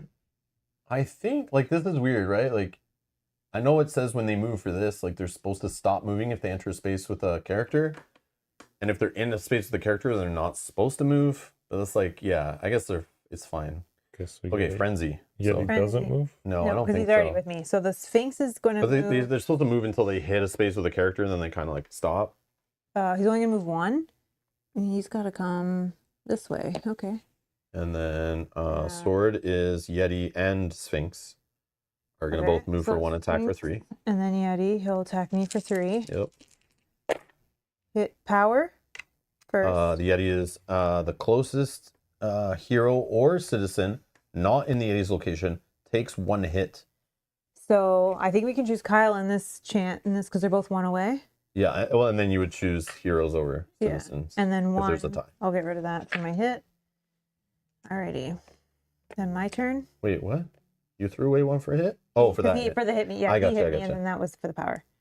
Okay. Wait, Kyle got rid of one for the power, right? Yes. Okay. Yeah. Okay. So I guess I go maybe back to pick up those blue and purple items. So annoying that he pulled me away. Crazy. Do you have a blue to... Oh, you have nothing. Do you want me to pull you one to me, Kyle? Sure. It's free. Okay, so I can And then pull push you them. here, Push them away somewhere else. and then I can push If you push me, I mean, I got blue 3. Okay, well, let's push you here. Sure. That's fine. Sure. Okay. Remember, you can trade with him also and get what he has to then take it to the middle and then... Oh, yeah. But again, Cthulhu's not gone. Yeah, no. We still need to get him there. But if somebody is there, he might actually go there. That was all free. So I don't know. Yes, it's like... 1, 2, 3, 4. Oh my god. Yeah, if we can get one How of many them off the actions do you have board. left? I haven't done anything yet. That was free to pull 'cause you. yeah, you could just come to me. Where's that guy need to go? The door of the world all the way past the other You monster. just come to me. We could share. Well, I could do here. So before I even push you, I could share with you, yeah. But I don't have anything to give you back, and I worry That's that. fine. You don't have to And then trade you that can way. just go right there. Yeah, but we need the purple too. You can still push me. Yeah. But I need a purple item as well. Why? Oh, Because we because need to it's finish not the finished. purple. Yeah, that's right. But then how many do you have to Yeah, this might not be the See, best that's what I'm plan. saying. I think yeah, we I were forgot No, it. but you're gonna push me this way, and then you're gonna pull me for free, so we'll be in the same spot. It'll be further away. Oh, then I can push you over here. Yeah. Then Oh, yeah. Just So keep then, shoving okay, me okay. along. So then that was one action to share Yeah. Now you when move. you were here. I just picture that big Then guy I guide picking you up you. in your wheelchair and That's just like free. throwing you. 2, I'll move here. I'll take this guy with me so that I'll push Kyle with your permission, of Guide. course. Yeah. Guide. Guide me. Yep. And then With your for permission. 3, Yeah. I'm gonna swim in my wheelchair in this hole here. and then with your permission, I'll guide you again Yeah. Yep. here. Yeah, keep pushing Okay. me down that hill. And then, oh, I'm gonna be stuck in there, but that's fine. That's fine. I'll be stuck here. Then I'll go and do a. Oh no, I have 2 actions. Okay, I'll do an advance with the purple 3. So I guess we'll continue Let's clockwise. turn that citizen so we can see. Like, you Oh, you yeah, can't see a sorry. lot of these guys. Clockwise? Sorry. Facing the right way. Yeah. 1. Do we get it? I Is have that 3. it? No, I have 3. Is that it? I think that's Oh. it. Yeah, that's it. Okay, so we got that one, and then my last action, I will advance again. I'm gonna be a sitting duck in this Where are you river going? here. Oh, this way, right? 3. We said yeah. Yeah. 1, 2, 3. Yeah, so we Yeah, got you it. got So if Cthulhu comes to get me in here, he'll go off the board.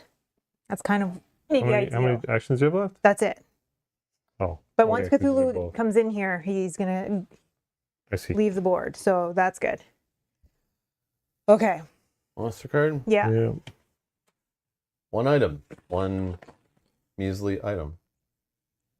Now move Cthulhu to the closest layer location.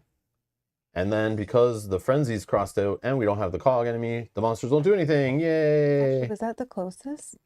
1, Mhm. 2. Yeah. We can choose, right? Because that Only- one's 2 and this one's 2. Yep, correct. Okay, so I'll choose that one. Almost there. All right, Rob's turn. You come back to Okay, life. I'm here. Why are you keeping this guy with you? Just so he's not alone. Where did you move Cthulhu closer to you? Because I want him to come here. Once he's here, this is But- done. Oh, you already finished it. Yeah, and I'm I wasn't standing paying there, attention. so yet. Gotcha. If once he comes in there, he'll. And Okay. Where is the dawn of the? it's up there, but Oh. if maybe I can like sneak through back there or something. Can you just move me 2 spaces to the left, up in the left corner, pick up all the items along the way, Oh yeah. and then that will be my turn. And monster card. 2 items. Nowhere to hide. Each potion monster, which is just the Yeti, removes all items from the closest space containing items. Okay. And then Frenzy, which is Sphinx, moves 1. So whoever's closest. 1, 2, 3. 1, 2, 3, 4. 1, 2, 3, 4. He's going this way. Okay. And then doesn't do anything. Then the diamond is the Sphinx. Then Cthulhu will also do the same. Okay. Move 1, attack for 3. You guys can decide which direction this one's gonna go because you guys are both the same 1, 2, 3. Just move it up to me. Oh, you're 2 actually. Sorry. And, then he'll come to here. Yep, and then, attack for 3. but does he attack before? Oh, no, because he entered the yeah. space. Yeah, and you have him locked. Yeah. Boom. So Cthulhu is gone. I'll just remove this because I don't think this matters anymore. And now he is locked away in the city of Relay. With those guys up there. Okay, yeah, I'm gonna put it like this. You put your stuff wherever you want. So Cthulhu is now here, but he's not in this form. He is in, so it tells you to assemble the model, which is this cardboard, horribly produced little, these things fall off. Look, it's all bent, like they didn't even cut it properly to fit. It's really trash components, but this will go right here. He's now here staring at us. He's locked away in the city, the corpse city of Relay. Kind of tuck this under so it doesn't curl up on us. It has the same frenzy and the same symbols as his other stage. Again, if you want to play a shorter game, you could just consider Cthulhu gone. He is now stuck here, and we use this to signify, I'm sure they designed it this way, he's a cardboard thing, and not this anymore because he does not get to move anymore. He is stuck here for like some kind of final showdown to finish him. So actually, let's read. So, the objective, use items to avoid Cthulhu's attacks and place manacles on his tentacles. When all 4 manacles are placed, you can lock Cthulhu in Relay for now. I don't know what the hell that means, for now. I guess next year's game is going to have Cthulhu again, and they're just going to cut and paste the same rule. I don't know. Anyways. Okay, so step 3 is now, we already done step 1 and 2. Good. Step 3 is using the advanced action. You combine the tentacles. So you discard a number of the same color items that equals to or exceeds the value of items controlled by the Cthulhu. So we're going to draw a random item to go here on his face, and based on the number on the item, we don't care about color really. The 6. Oh yeah, this is gonna be rough. Oh my. Yeah, this is like we've had like I haven't seen a game go so bad before. Oh my playing God. this. We've only played twice. But yeah, I've seen it go where like we just draw the like citizens right at the beginning. Yeah. Monsters aren't really acting. We're getting tons of items flowing. It's just feeling good. The first layer we flip up is the Yeti. It's all great. Then I've seen where like we're not getting, and nothing's going. We don't even know where the layer is. Yeah. So this is 6, which really God. sucks. So that's going to be his strength, or basically his power. We need to put manacles on him.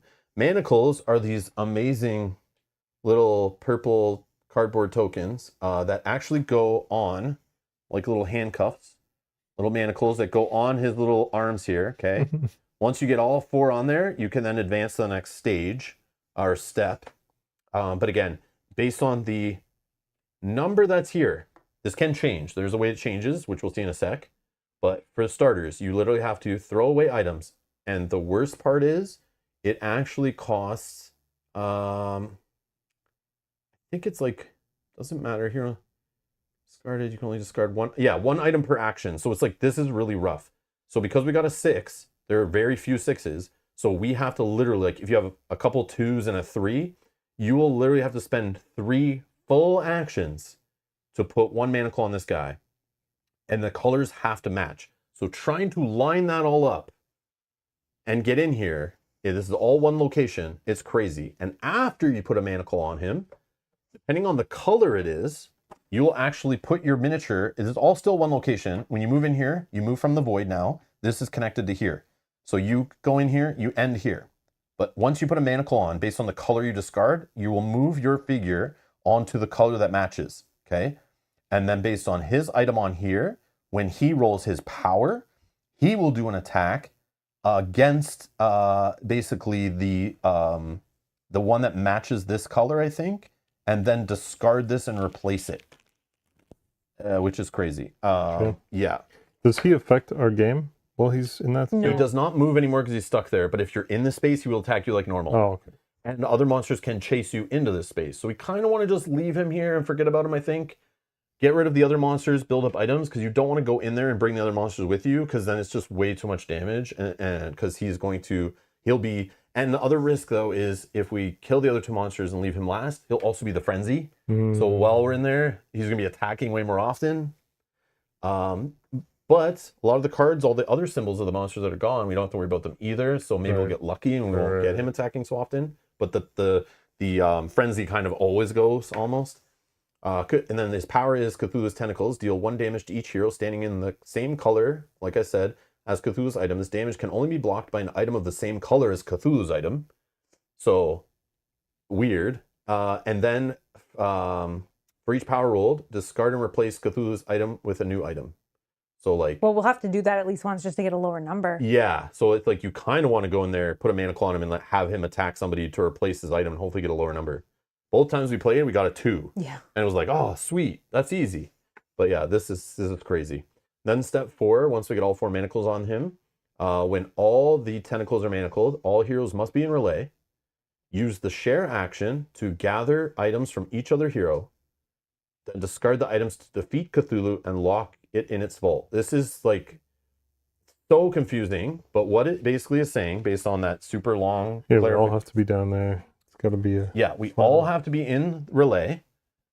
One hero has to use a share action. And remember, no matter where we are here, it's all in the same location. So you just use a share action. All of us have to give that active hero an item. So if you had all the items, you would have to take a share action to give us items, then take a share action to take items, then an action to discard items to win. Because an item has to come from each person. Yeah.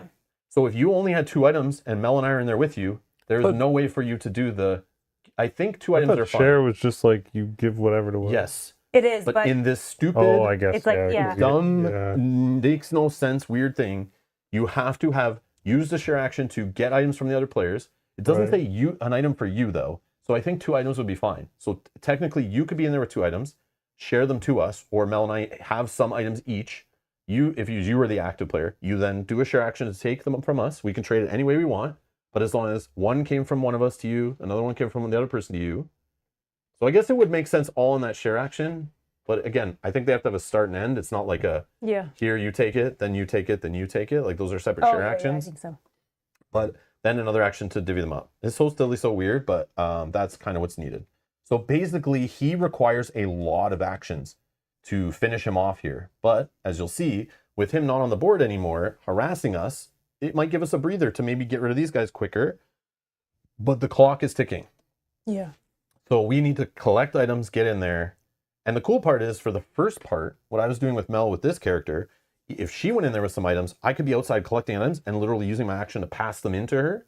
But then for the final step, I need to get in there and then we finish them off. But so that was our little strategy before we did. I'm going to put these little tokens, these little manacles here beside. Okay, and Kyle's turn. How do we reduce that? Or you can't? You don't that I know of. Unless there's a card that lets you do it, but yeah, we literally need to play so careful now, because like the Yeti's going to kill this guy probably, and that's another one. And then we're like 2 away from losing. Yeah, just by us taking one time, like choosing not to discard items and letting that go. I think there was one time where I chose not to discard and just go for it, and I died.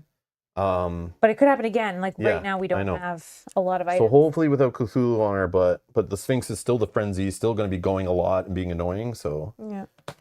I think you just want to collect as many items as you can. If you can get to this person, but you don't want to be so close yourself either. If you can deliver this person to here, that you will also get another one of these cards. That's how we get those. I'll try to go up that way and deliver that guy. I don't know. Matthew says you have to marry the monster, and he demands 4 wedding rings. What a bridezilla.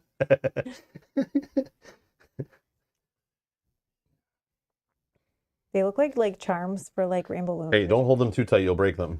They are very fragile little components. They're like such cheap, thin cardboard. Well, at least there's a lot of double items down here, so you'll... Yep. You know, we just need to start collecting items. Then maybe we can get rid of one of these other guys. Maybe like the Sphinx, because he's the stupid frenzy guy. Yeah. And then we could give the frenzy here, which if the frenzy's here, that won't be such a pain in the butt. Yeah. So we need to probably try to get rid of the Sphinx next, like How'd aggressively. The frenzy move? If he's defeated, it would just go to the next. But how did it move to him? A monster card. So a monster card might move it for us, but it could be like the last card in the deck. Yeah. I think there's 2 that do it, maybe. But all right, I think it's your turn. No, it's your turn. My turn? Yeah, because Rob came back, he moved over there, and that's what triggered those monsters to do that. Interesting. 1. Protect the citizens. This is like our weak point right now, is the citizens. Yeah, so I can go here. 1. Pull this guy to me. Yep. The guy. 2. Yep. 3. And then we go to the other space with items there. Yeah, you could probably pick up the items. That's I know, probably... but this is like a weird... I know, it's like, yeah. But there's a lot of items here. Yeah. So I would probably... might come before your next turn. And you're with one of the children, so you could move them when we find the lair. Isn't there a layer over there? No, it's Oh, right no, over it's right here. there, I already right? checked this one. Yeah, we need to find the layer, at least, so like, we need 2 flipped. Oh no, we need to still find it because we can flip the other one and keep the Yeti one, because you choose which one flips down, but another card might flip it down again and shuffle, so. Yeah. All right, monster card. 1 item. Each player draws 1 item from the bag or discard pile and keeps it. Move each villager / legend / citizen. I'm just kidding. Like, what is this? 1 space toward their safe location. Oh, okay. Okay, so let's do this first. Do you want me to pull all 3? It's kind of like a Or I'll good pull mine card, and Rob's. right? You pull I yours. think so. It seems like a Yeah. Well, you could, or do the discard pile if you want. If we need a Oh, yeah. specific number, we're trying to do Sorry, the things, sorry, guys. sorry. What are you doing? Forgot. And we need Forgot. 6 for this jerk face. Okay, let's do like this. You can pick any item. These are discards. What do we need here again? We need 2 4s, a 3, a 2, and a 5, right? But you have to put it on the space, so you still then have to go get it, I guess. No. What are you So talking you about? get it. Each player draws 1 item from the bag or discard pile and keeps Oh, it. it keeps it. Oh, okay. Sorry. I thought it was something else. Sorry. Is there a 5 in there? Yep. Give me a 5, whatever it is. I'll take There it. we go. I'm near the Sphinx. So I'm going to try to put some stuff on him, maybe. What do I need to do? I should probably take a blue. No.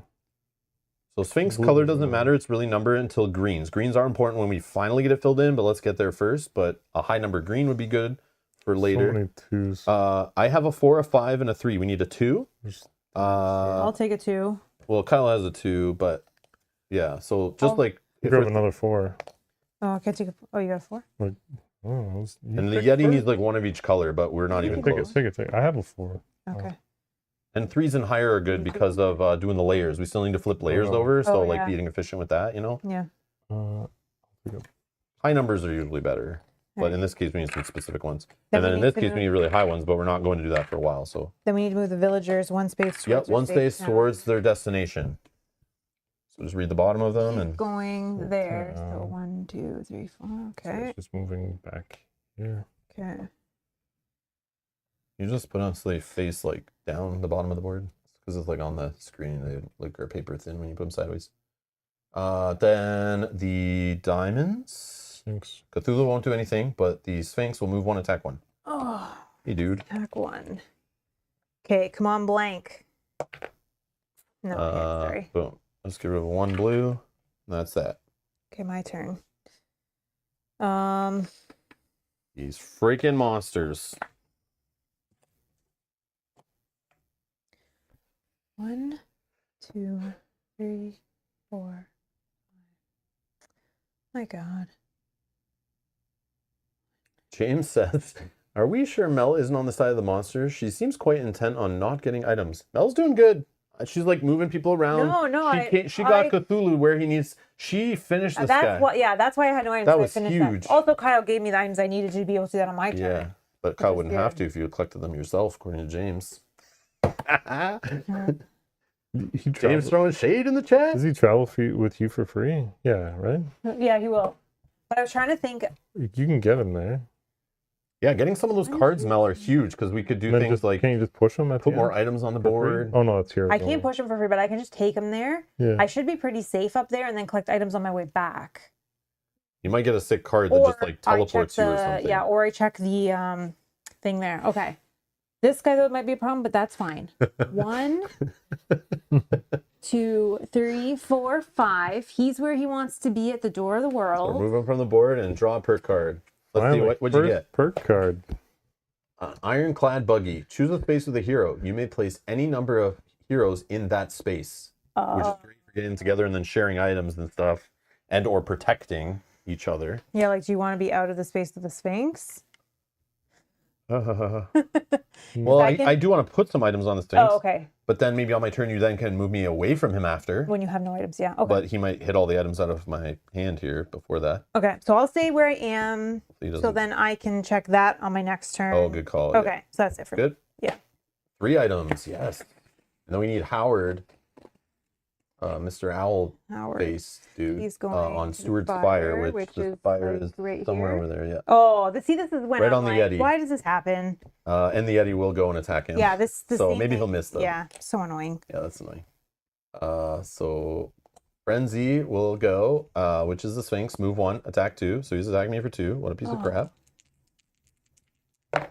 Oh, Wow. yeah. I should have. Maybe I should have Wow. moved you.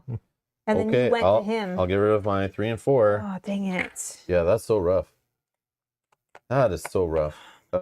Yeah. Okay, then Yeti with the potion. Move 1, attack 2. Yeah, he hits this guy. So then the terror goes up. He kills a citizen.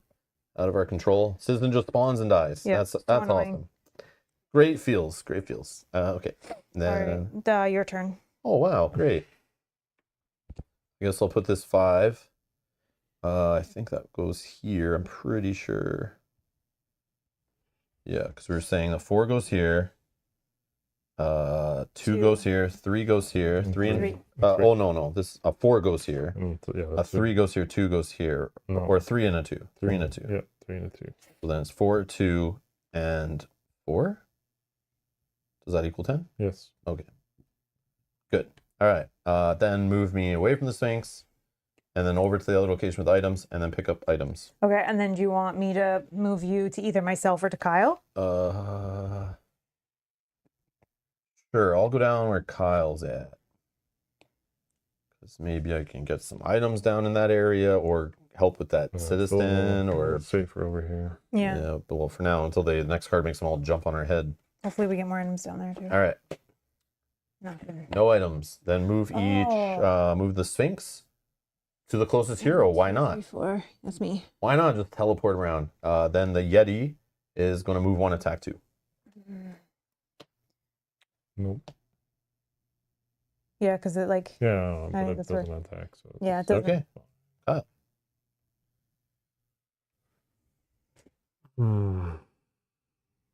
What am I doing? Opening layers. Yeah, we need to check and this collecting layer, items. Maybe helping picking citizens. this guy up. Yeah, get to where they need to go. Where does he need to go? Right here. Oh, okay. That's not too far. I can bring him there. Yeah, get your perk card.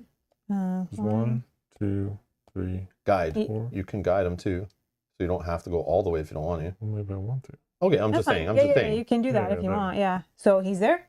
Yeah. Okay, here's your card. So take him off the board. Take him off the board.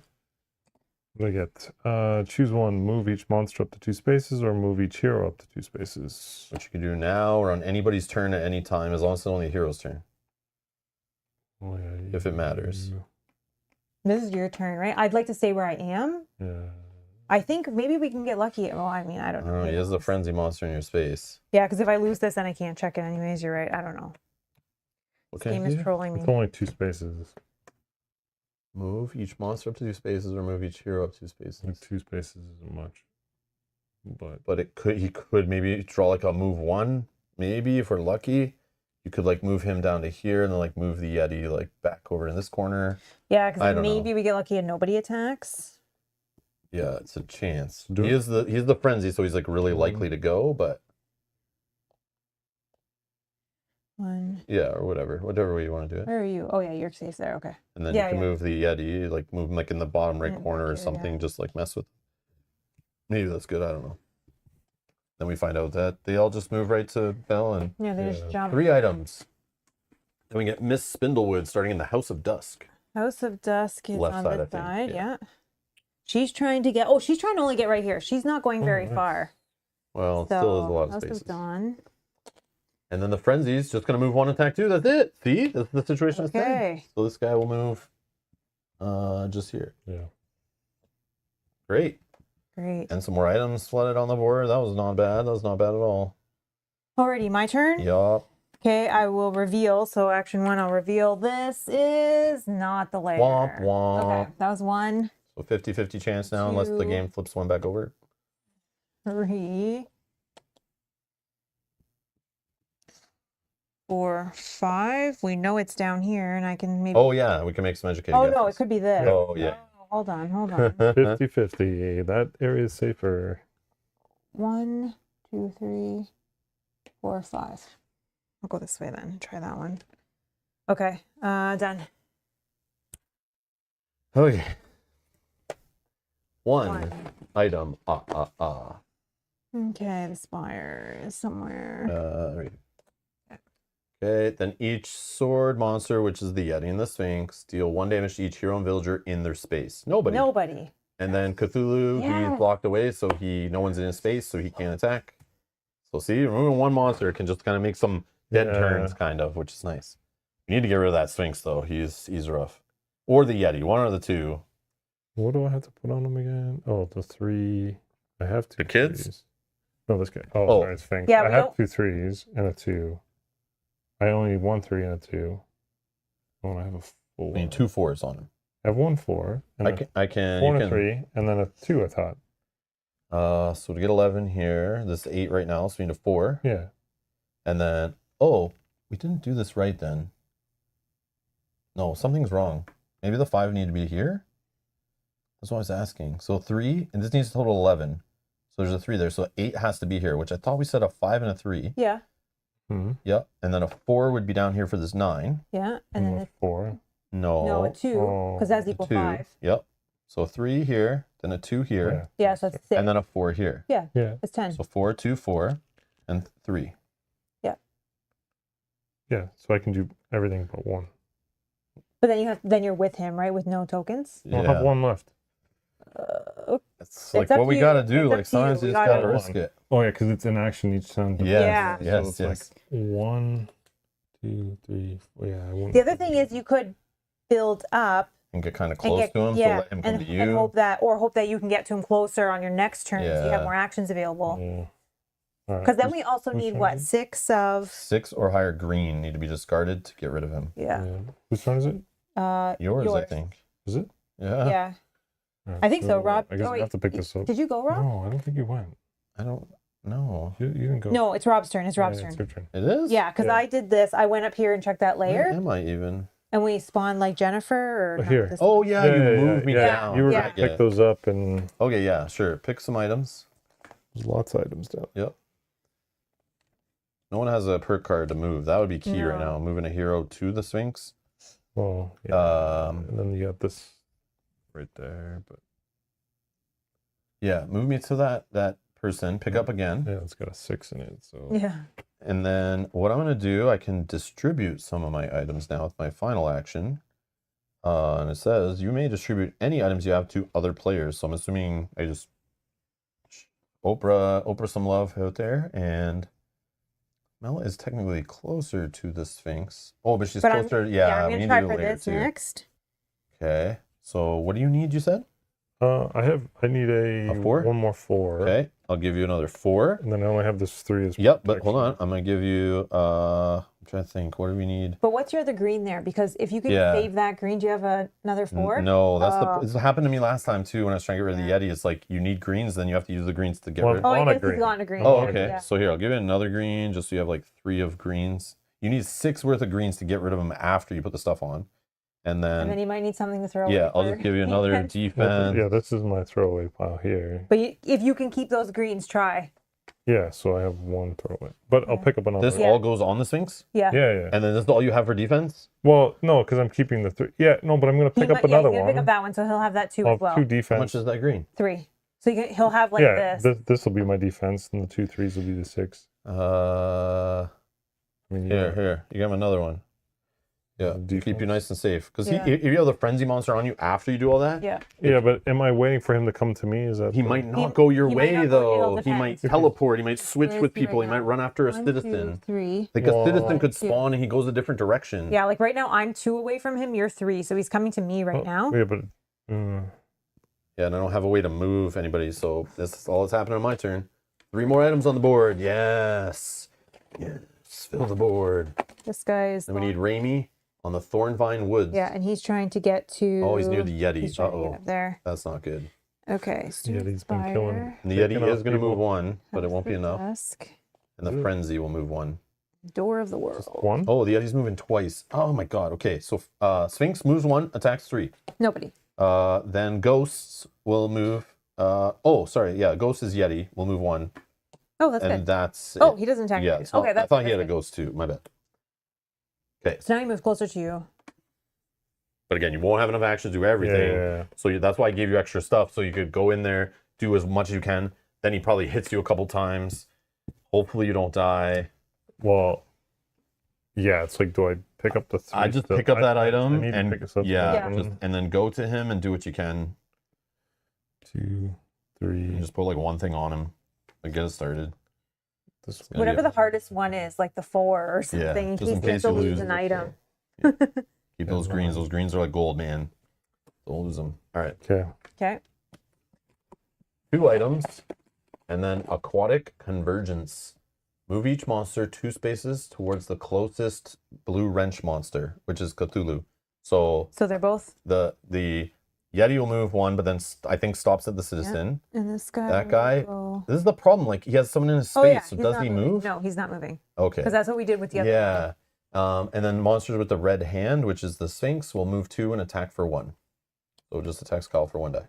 That's not bad at all. Blank. Yes. Yes. Yes. All right. Okay. So now it's Kyle's. No, No, I my just- turn. Mel's That- turn. Mel's turn. Yeah. I wish I could. I know. I keep forgetting, Oh, like, because Let we're me go. doing stuff on each other's turns Yeah. and things. Where's the card that makes any player go?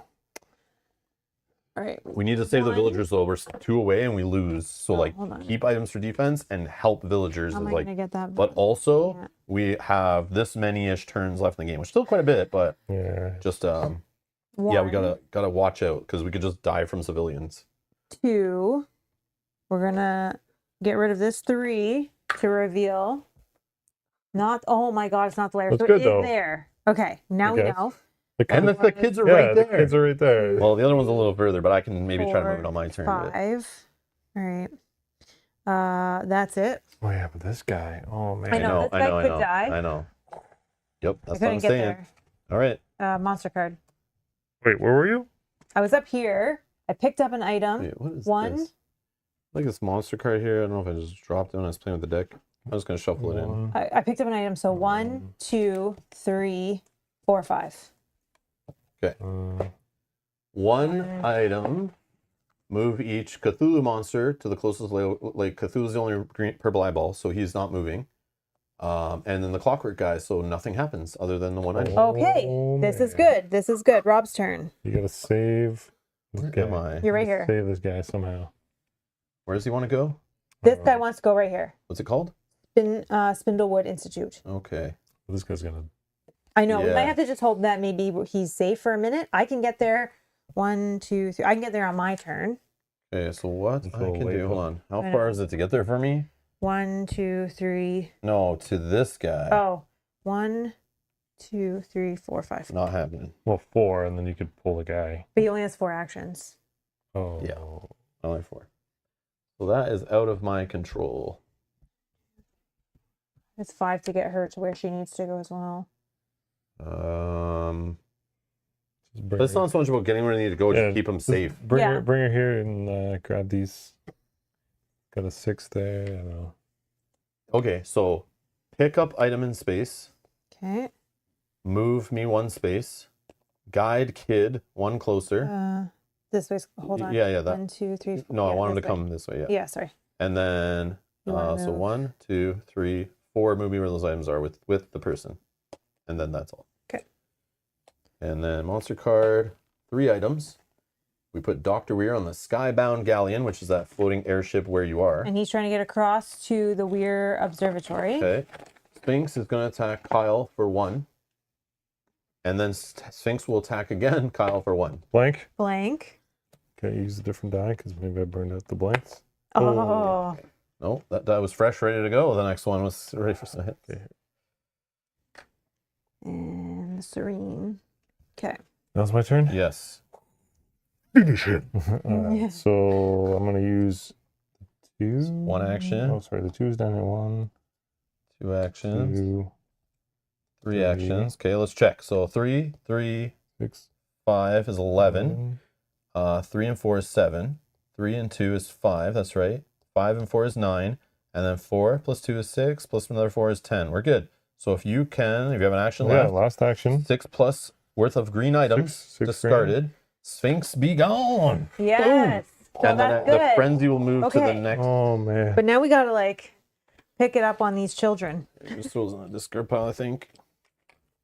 Yeah, and save the villager if we can. At least we don't have to move them very far.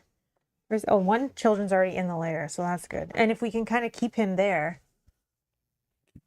Well, yeah. around there. He's Yeah. got a villager at 8, so Funny, we have not even found the Yeti's lair at this point, and this is insane. Well, to we me. now know. yeah, we I know, but it's by crazy. deduction. Yeah. Normally, we've at least seen it once, and then it might have flipped and gone away, but like we've not even seen it yet. Alrighty. All right. For you? So we're kind of 2 monsters Mhm, away because mhm. we are playing the harder mode with the 2 phases of Cthulhu. But at least he's not running around the board causing us trouble. So it's kind of like we got rid of him a little bit, but we still have a bunch of actions and steps needed to deal with him, and still could lose because if we're in there and he's attacking us and we're like don't have enough items to survive, we could lose based on that alone. Yep. All right, what's happening? Monster card for Kyle. 2 items. And then we have a whiteout. Each red hand monster, which is nobody. And then the blue wrench, which is just Cthulhu, but nobody's there to be attacked yet in the city of Relay. So, yeah. Villager lives My turn. another day. All right. So the Yeti What was it trying to get still to? could kill that villager. We need No, to deal with that if I'm we gonna- can. Trail. 1, 2, 3. You could get a perk card that helps move a monster, or Yeah, like go this way. there could be a gamble because a lot of the perk cards we've seen, right, are move monsters or move heroes and move citizens or things like that. Or it could just be placing items. But if you can't get to him and you can deliver your citizen, it does protect your citizen off the board, gets your perk card that may deal with it if you can't get there. Well, I can get there easy. Oh, okay. Like, Okay. crossing the thing. So that's not bad. As long as you have enough items to protect your citizens from hits. There is the monster cards that move the citizens to their destination, which would free them away from you, but then the monster's not going to leave your space. So I could go like this. 1, 2. I need to pick 2. Yeah, I need to pick these up because I think Yeah, so. yeah. 3, 4. I'll reveal. So the layers are revealed. Whoa, let's see. Pass me the layer. Let's see how cool this layer token is they've created here. Oh, it's the Yeti's cave. Use a guide action to move the Yeti's children to this location. There you go. Okay. And then I have one more action. I will guide. No. I could will take that one off. activate this one. Yeah, so one Yeti child is now back with Papa, and he's on the board. I guess I should line up based on the art. It matters. It's a big deal. Okay, these guys are with me. So they're now a little bit safer. They're not going to get snowballed. Okay. And I have some items just in case. Good to go. Monster card. 2 items. Then each green potion monster, which is just the Yeti. Oh, we gotta wait for Mel to put all the items down because the Yeti could remove all the items from the closest space containing items. So right there. Dang. Stupid Yeti. And then Frenzy Monster is Cthulhu, which no one's in the location to attack yet. And then Blue Jewel is just Cthulhu, and no one's there to attack yet. But see how much Cthulhu could be attacking and like ripping us apart when we're in there. So we need to make sure we go in there and like get it done quickly. Was that symbol grayed out? Oh no, It's not. it's the shadow of this awesome Yeah. figure. Epic model.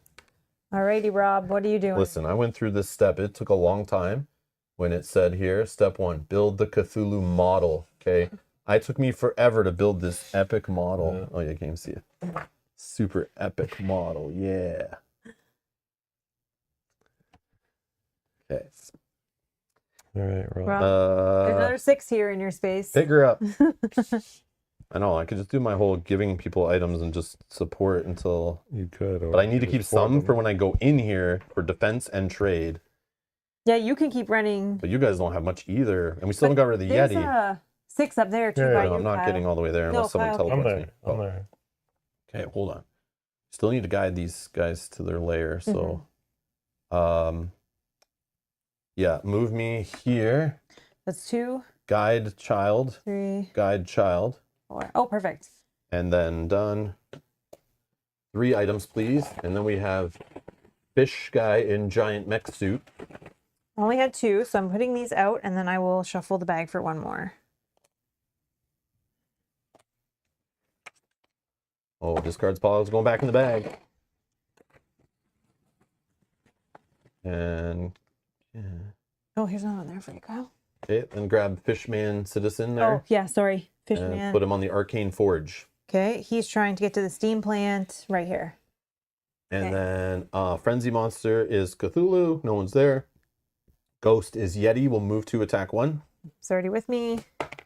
Hit for 1. I know, sorry. All right. Whose turn? Kyle. Mine. I think I could come down here and push one in, but I don't. Mel's is think- right there. I know. I Yeah, think no, with I'm all just those gonna items go there, that's Yeah. a good. We need at this point we need items and we need to get in here and start shackling this guy up. 3. And or taking attacks so he switches to something weaker. So like you won't even start attacking until we're in there. Okay. Okay. Oh, you know what? How much he needed? What does he need to one of each item or something? Yeti. As Yeah, the person has to have Oh, one of okay. each type to discard Oh, to okay. get rid of him. It says use, but I looked in the rulebook. It does say use means like discard. Like, Oh, I should have asked you to give me a blue one. well, No, it's okay, it's I'd okay. have to waste an action No, on no, that. no, no, and no. that's Yeah, too no, late. it's What's happening now? I'm done. Oh, Put in a okay. card. 0. Move each. So Yeti is the only one that can move 3 spaces towards the hero with the most items. He's already with me. He's with you. Then Cthulhu and Yeti's gonna attack for 3 dice. Ooh. Oh gosh. Oh no. Oh yeah, 2 hits and a power. So power goes first. Whoever's not in the space and closest, which is think me, I it's Rob, believe. Yeah. I will just get rid of, I guess, a blue 3 or something. And then for my 2 hits, I'll just get rid of those. So someone else is gonna have to come in after I. So that was his card right then. Yeah. Yeah. It's your Okay, turn. so then I can go 1, 2, 3, 4, Okay, so both kids are here. 5. So that I don't. Oh, wow. Yeah. But I just have to hope that either he doesn't go, because if you Yeah, I can can try to come get in in and finish behind, him off, or but Kyle can on his turn. Kyle should probably, whoever. Whoever. I'll have one action when I'm in there. Yeah, you need to do the void. 2, 3. All right. Well, let's just hope he doesn't. Okay, Roll next. 3 dice. 3 items. Then we need Morgan on Mary's Mill. We know 2 more with cards Kyle. coming are citizens. Oh, and he's coming down here. Okay, and then Cthulhu, don't care. Red hand is no one. Oh, good, good, Okay. good. But On my turn, Mhm. I will just. So 1, 2, 3. So let me. What's that underneath? 2. So Two. go 1, 2, 3, and then I'll do the action to get rid of a green, a blue, and a purple to get the Yeti off the board. Because go back to your kids. Go be a father. Take care of your children. Get off the board. Get out of our world. This is gonna be Done. close. So now, I know, because we only have this many turns left. We have to shackle him up. And remember, it's an action per item. So unless you have a 6, it's not efficient. But if he attacks, he'll switch that token, hopefully to something way lower. At least we don't really have to worry about them unless you're like close enough that you can like push them, because we don't have the actions to just take them around, I don't think. The only problem, he can still, I think there are cards that let the monsters like hit the closest thing. We might lose from that, but I don't know if they're there. Who cares? Just, we got to play go. It's your turn. It's mine? I That- just finished Oh, the guy. Oh, didn't So we do it's the card? you. Oh. No, then it's a card. Did we do the card? I Oh, just- we just did the card. I just did it. No, you just put the guy over to the side. Oh, okay. Sorry. But that was all your actions, right? Yeah. Okay. I thought I drew Mary. Oh, that was before? I thought you did Mary too. Maybe that was. Maybe I just did my turn so fast. I thought. Oh, No, oh I well. thought- Mel knows. Draw 2 tokens. Move each monster. He can't move right now. And then red hand doesn't matter. Yeah. The chat will tell if I'm wrong, but I don't One, think. It's fine. It's fine. 2, 3, 5 cards 4. left. I'm gonna bring this chick back. I'm gonna get one of those cards. Just maybe it'll help. Reveal a face down layer or move any monster. Okay, great. Does nothing. Whoops. Cool. Yeah. Yeah, just need to get in the void. That's like really what you need to do. Okay. You're done? Mm-hmm. So 3 items. Then we need Mary on the Fool's Journey. And then, yeah, we know Cthulhu's, no one's there to attack yet.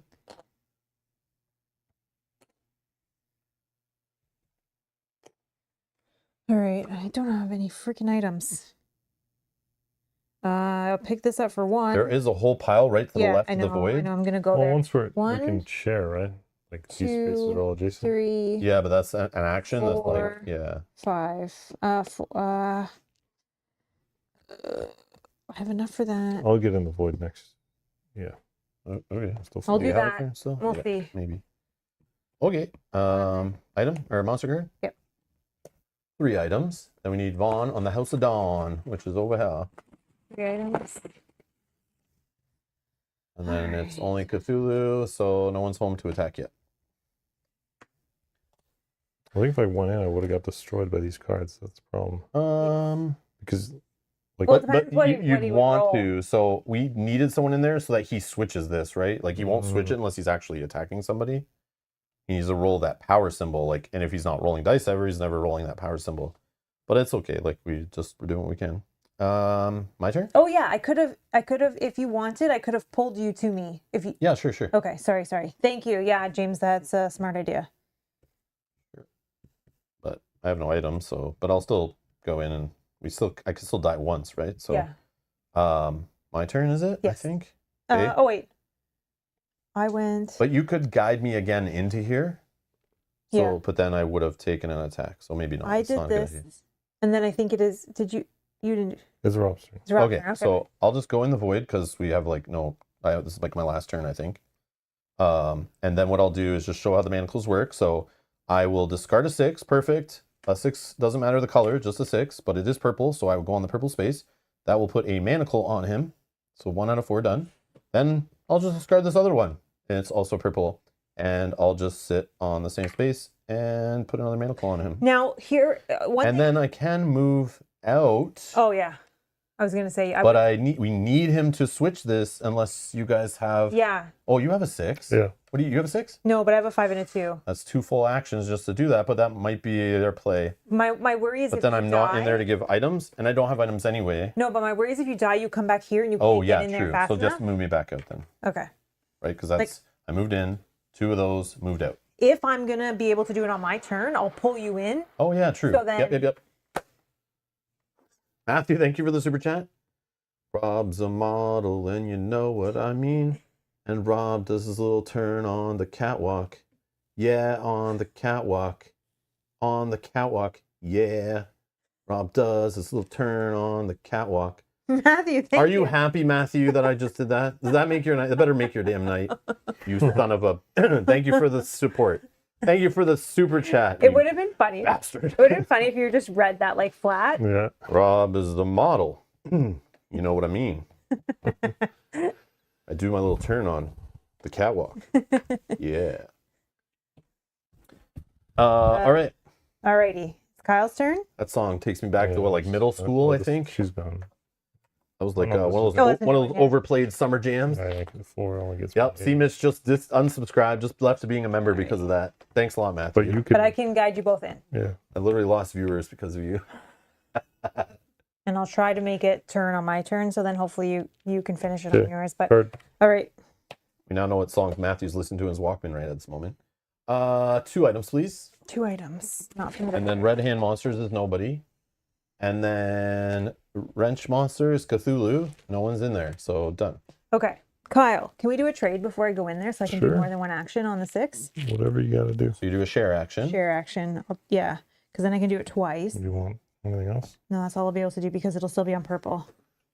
Right. But you need stuff to defend because if you whatever color you're on, Mel, Oh, he attacks a purple space. yeah. So thank you, Kyle. Give me his other purple. Then hopefully it changes to something there we can is lower and do we you can. want something? Because she's gonna pull you in. Well, he attacks in general in there, sorry. But I But can this choose- power only hurts people on the space. But we can choose me as the defense. Do you have another one that's not purple? Yeah. So Oh. do that one second. Well, I don't have 6. No. Yeah. There's no 6. Like I'm doing 2 purples to get 2 Oh. manacles on, Is there a 6 in a discard? Oh, okay, that's and then fine. we're gonna hope I'm gonna stay So on you have purple. 2 6s? I have. Oh, you don't have another color that adds up to 6. No. Oh, But I want to stay on the purple. I have a defense of purple, so it'll go into the discard. We'll Oh, get okay. a lower number for that last only one. if he rolls that symbol. Yeah, and hope that that's the case, or else we might Well, not make it. But once he's manacled, you're good. You don't care about that, But that I'm number. only. Oh yeah, that's true. And then you just need to do the share thing, but we all need to be in there. So So we can- you can do your pull thing. Oh no, I have to Do give. I have to give you an item. We're all trading Yeah, right yeah. Do you now. want 6 worth of something Yep, else? we're all in the same No, I space. only need 6 worth of 2. Alright. Doesn't matter. Special actions in action, right? Huh? Yeah. But I think this is good. I think this is good. We have enough, and I think we can do it. Yeah. All right. So now it's my turn.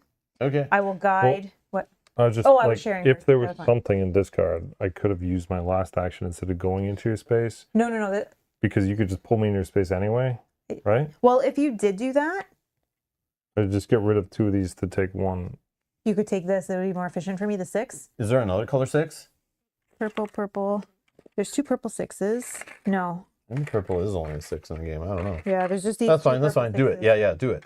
Oh yeah. All So right, then so I would have ended my turn here. Done okay, my you would have done that. special You I- discard 2 items to take 1 out of the discard, right? Yeah. Yeah, you just need to make sure you have 1 left. Yeah. Okay? Then you're trading me that one. I can. So give then you do a that. share action. Well, no, first you pull him in This now is. Oh yeah. Yeah. with your free my free. guide that doesn't take action. Then we're still in the middle of sharing. Then you're sharing with all of us. Somebody gave You me want that this back? and you took that and whatever. I should probably have it. Yeah, take that just in case and have a purple. Sure. Because then I still have this 2 for defense. Okay. Okay. I should be able to finish it all here on our Yeah, turn. I should. Yeah. Be. So I've only done 1 action. Did then we do the I monster for card free. after my turn?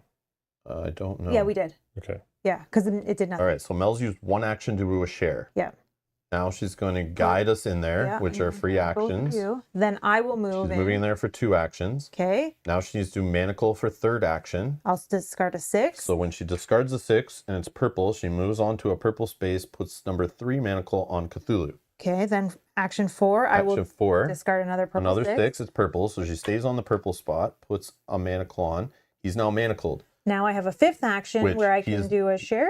Yeah, you've now binded all 4 tentacles, so now we're moving on to the defeat step where you can lock him away forever, but that takes at least 2 actions because you would need to do a share action to take items from the other players, then another action to discard Oh, so 3 we'll let items. you finish it then. Oh, 'Cause I then only I have- probably should have more than 1 before Sure, sure. I'm gonna die. Here. Yeah, if you couldn't do it all on your turn, then we all need to kind of be ready because he's frenzied, so he might attack like 2 times here But and like can't we choose who he attacks if we're all in the space? yeah, but if we don't have like if you choose somebody and he hits for like 2 or 3, all your items are gone. So it doesn't matter who you choose. Yeah, you're right. So yeah, that's what I'm saying. So Yeah, we could be. we just hope he doesn't roll like 3 damage or something. Yeah. Okay. All right. 3 items, please. Each monster moves, so we don't care about that. And then move the frenzy marker to the next monster. Doesn't matter, we only have 1 monster left. Yeah, here's the thing. So frenzy monster is just going to attack for 2 dice. And we pick who? After rolling or before? So me. if we have to choose Hit rock. me. Go. Oh, it's a power. He's going to, on his purple, Oh, I was going to give you this. Sorry, switch me one of those. So, because I'm not on the purple space, so it doesn't oh, matter. But okay, I thought it. you need the purple. Oh, okay, I still have one. Oh, okay. So Cthulhu's tentacles deal 1 damage to each hero standing on the same color as his item. So 1 damage to you. I'll block with a purple. Okay. Then this switches, so discards draws a new item to this spot, which doesn't matter other than where it's a he. 1. Yeah, so it's a 1 now, but that number doesn't matter, but the color does. So he would hit here next, but no one's going to need to move on to any other colors, so it's fine. And then he is damaging Yeah, 1. to me. I'll just get rid of an item, whatever. I don't think it matters. And then it's my turn. Yep. So then I need to take a share action. We're all in the same location. I need an item from you, please. An item from you, please. These are special, the special flashlight, that's like, like vampires, like, whatever, like a steak or silver or whatever, whatever the silver bullet is for those guys. Or maybe that's for the werewolf. I don't know. But for Cthulhu, it's a flashlight from the Thornvine Woods and the door of the world's vessel of the void little lantern case thingy, whatever that is. That makes sense. Yeah, these are Lantern key. for in the void. And then I think I just need to discard those 2, but then I'm going to throw in, the super magical binoculars that see, this is how I was able to see the weak point on Cthulhu for us to finish him off. Then I'll discard all 3 of these. Don't you have to purple? Isn't that No. the- Yeah, any color. Any color. That just means any token. So I gathered them with the share action, then I discarded the items to defeat Cthulhu and lock it away in its vault. Bah! For now. For now, ... Oh my god. We that's win with so- 1 monster card remaining, unless we Oh mess my that God. up. But Well, that monster card, it's still 2 turns left still. Would have been my turn. And then you draw, and then Mel's turn, and then draw a fail. So 2 turns left. Yeah. So we're still okay. We're still okay. Well, no, you would have drawn that on your turn. Yeah. So what And then so then- Kyle would okay, be sorry, able to- 1 turn. Yeah. So even if we had not drawn that card that I thought we had, which I did think we did. Cthulhu would have attacked twice for 3 dice. Wow. That would have ripped us apart if we didn't finish on that one. Oh, That's crazy. that was a little bit stressful. Like I feel the stress in my shoulders from that. Yeah, I thought we lost based on that start where it was Yeah. like we're drawing like barely any items on cards, no citizens, and the monsters just running around like ripping us apart. Kyle dying early on that turn. Oh, like Before before my you even had a turn. chance to go. And the Sphinx. Welcome to the game. Hearing the Sphinx so many times going, we need to discard 2 items that Yeah. match, or he Yeah, moves yeah. up that track, I was like, this has got to stop. Like, Wow. I'm like away from the monsters, but I'm still like giving away, like items are just getting lost. Like, it's insane. You just really have to to just tighten the valve a little bit, just getting one monster off the board to kind of just stop the flow. Yeah. I think really too, all of our abilities really came in handy in this scenario. Like being able to guide you guys, Kyle being able to dig out those 2 6s for the end there to make it easier and more efficient on actions. I think I would have still been able to do the same thing. And then you being able to distribute tiles to people. Yeah. Very huge. Yeah, it's all about efficiencies, like using actions efficient. There is a lot of randomness and chaos is going to happen, but it's about like just some decisions made to just decide like just forget about the chaos for a minute, even if it might cause a little bit of trouble, because this is a resource. Like this track is a resource. Use it, right? You have this many turns in the game, use them. Like, but you can't just dilly-dally. You got to be efficient still, and a little bit of luck. Holy jeez, that was close. Yeah. Very close. So, Kyle, what are your thoughts on Horrified? It was fun. Wasn't so fun at the start. But I know. I can tell you're like really wanting to win, and you're getting stressed out. Like I was getting stressed out. Mel, and we're all like feeding on you, like making it feel like this is a bad game. We're gonna lose. It felt like there wasn't a chance, and then I guess to come around from that is like all that more glorious. But It kind of feels like the monsters are in control in the beginning. Yeah. And then as you start to like As soon as you get get them rid of under the one. control. Imagine playing with 4 on like Oh the my God. advanced hard mode or whatever. So yeah, you're really only supposed to play with the Yeti and the Sphinx to start. So we should have really only played that with you to like show you the ropes, you know, before throwing in the deep end. But I knew you could figure it out and play. Like you play enough of these games to know like look at the board, assess, and try to what do you think is the most like possibly efficient thing, or like risk versus reward, right? I don't know. Like I shouldn't have wasted my last turn there. Like I didn't have to return. I was those. worried when you went But that way. I was like, I don't know how like, many cards I are had there. no clue what these cards were, so I was like, Yeah, maybe there's a cool there's card some that good does ones. something. Yeah, there are some good ones. Nothing that helps with Cthulhu at the end. Yeah, well, because we left him for the end. If he was still on the board, Well, a actually, lot the of only them one that would have been nice is the one that skips a monster phase. No Oh, way, that that's would the be thing. huge. Yeah. I've never seen that There's before. 2 of them in here.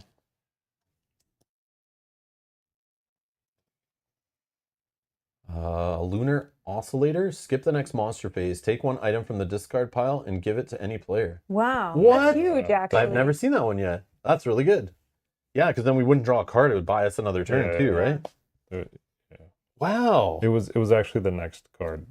After the one I took, it was the next card. Oh, wow. So if we returned 1 more villager, we would have got it. Which I thought about doing that one villager that just wanted to go right here, but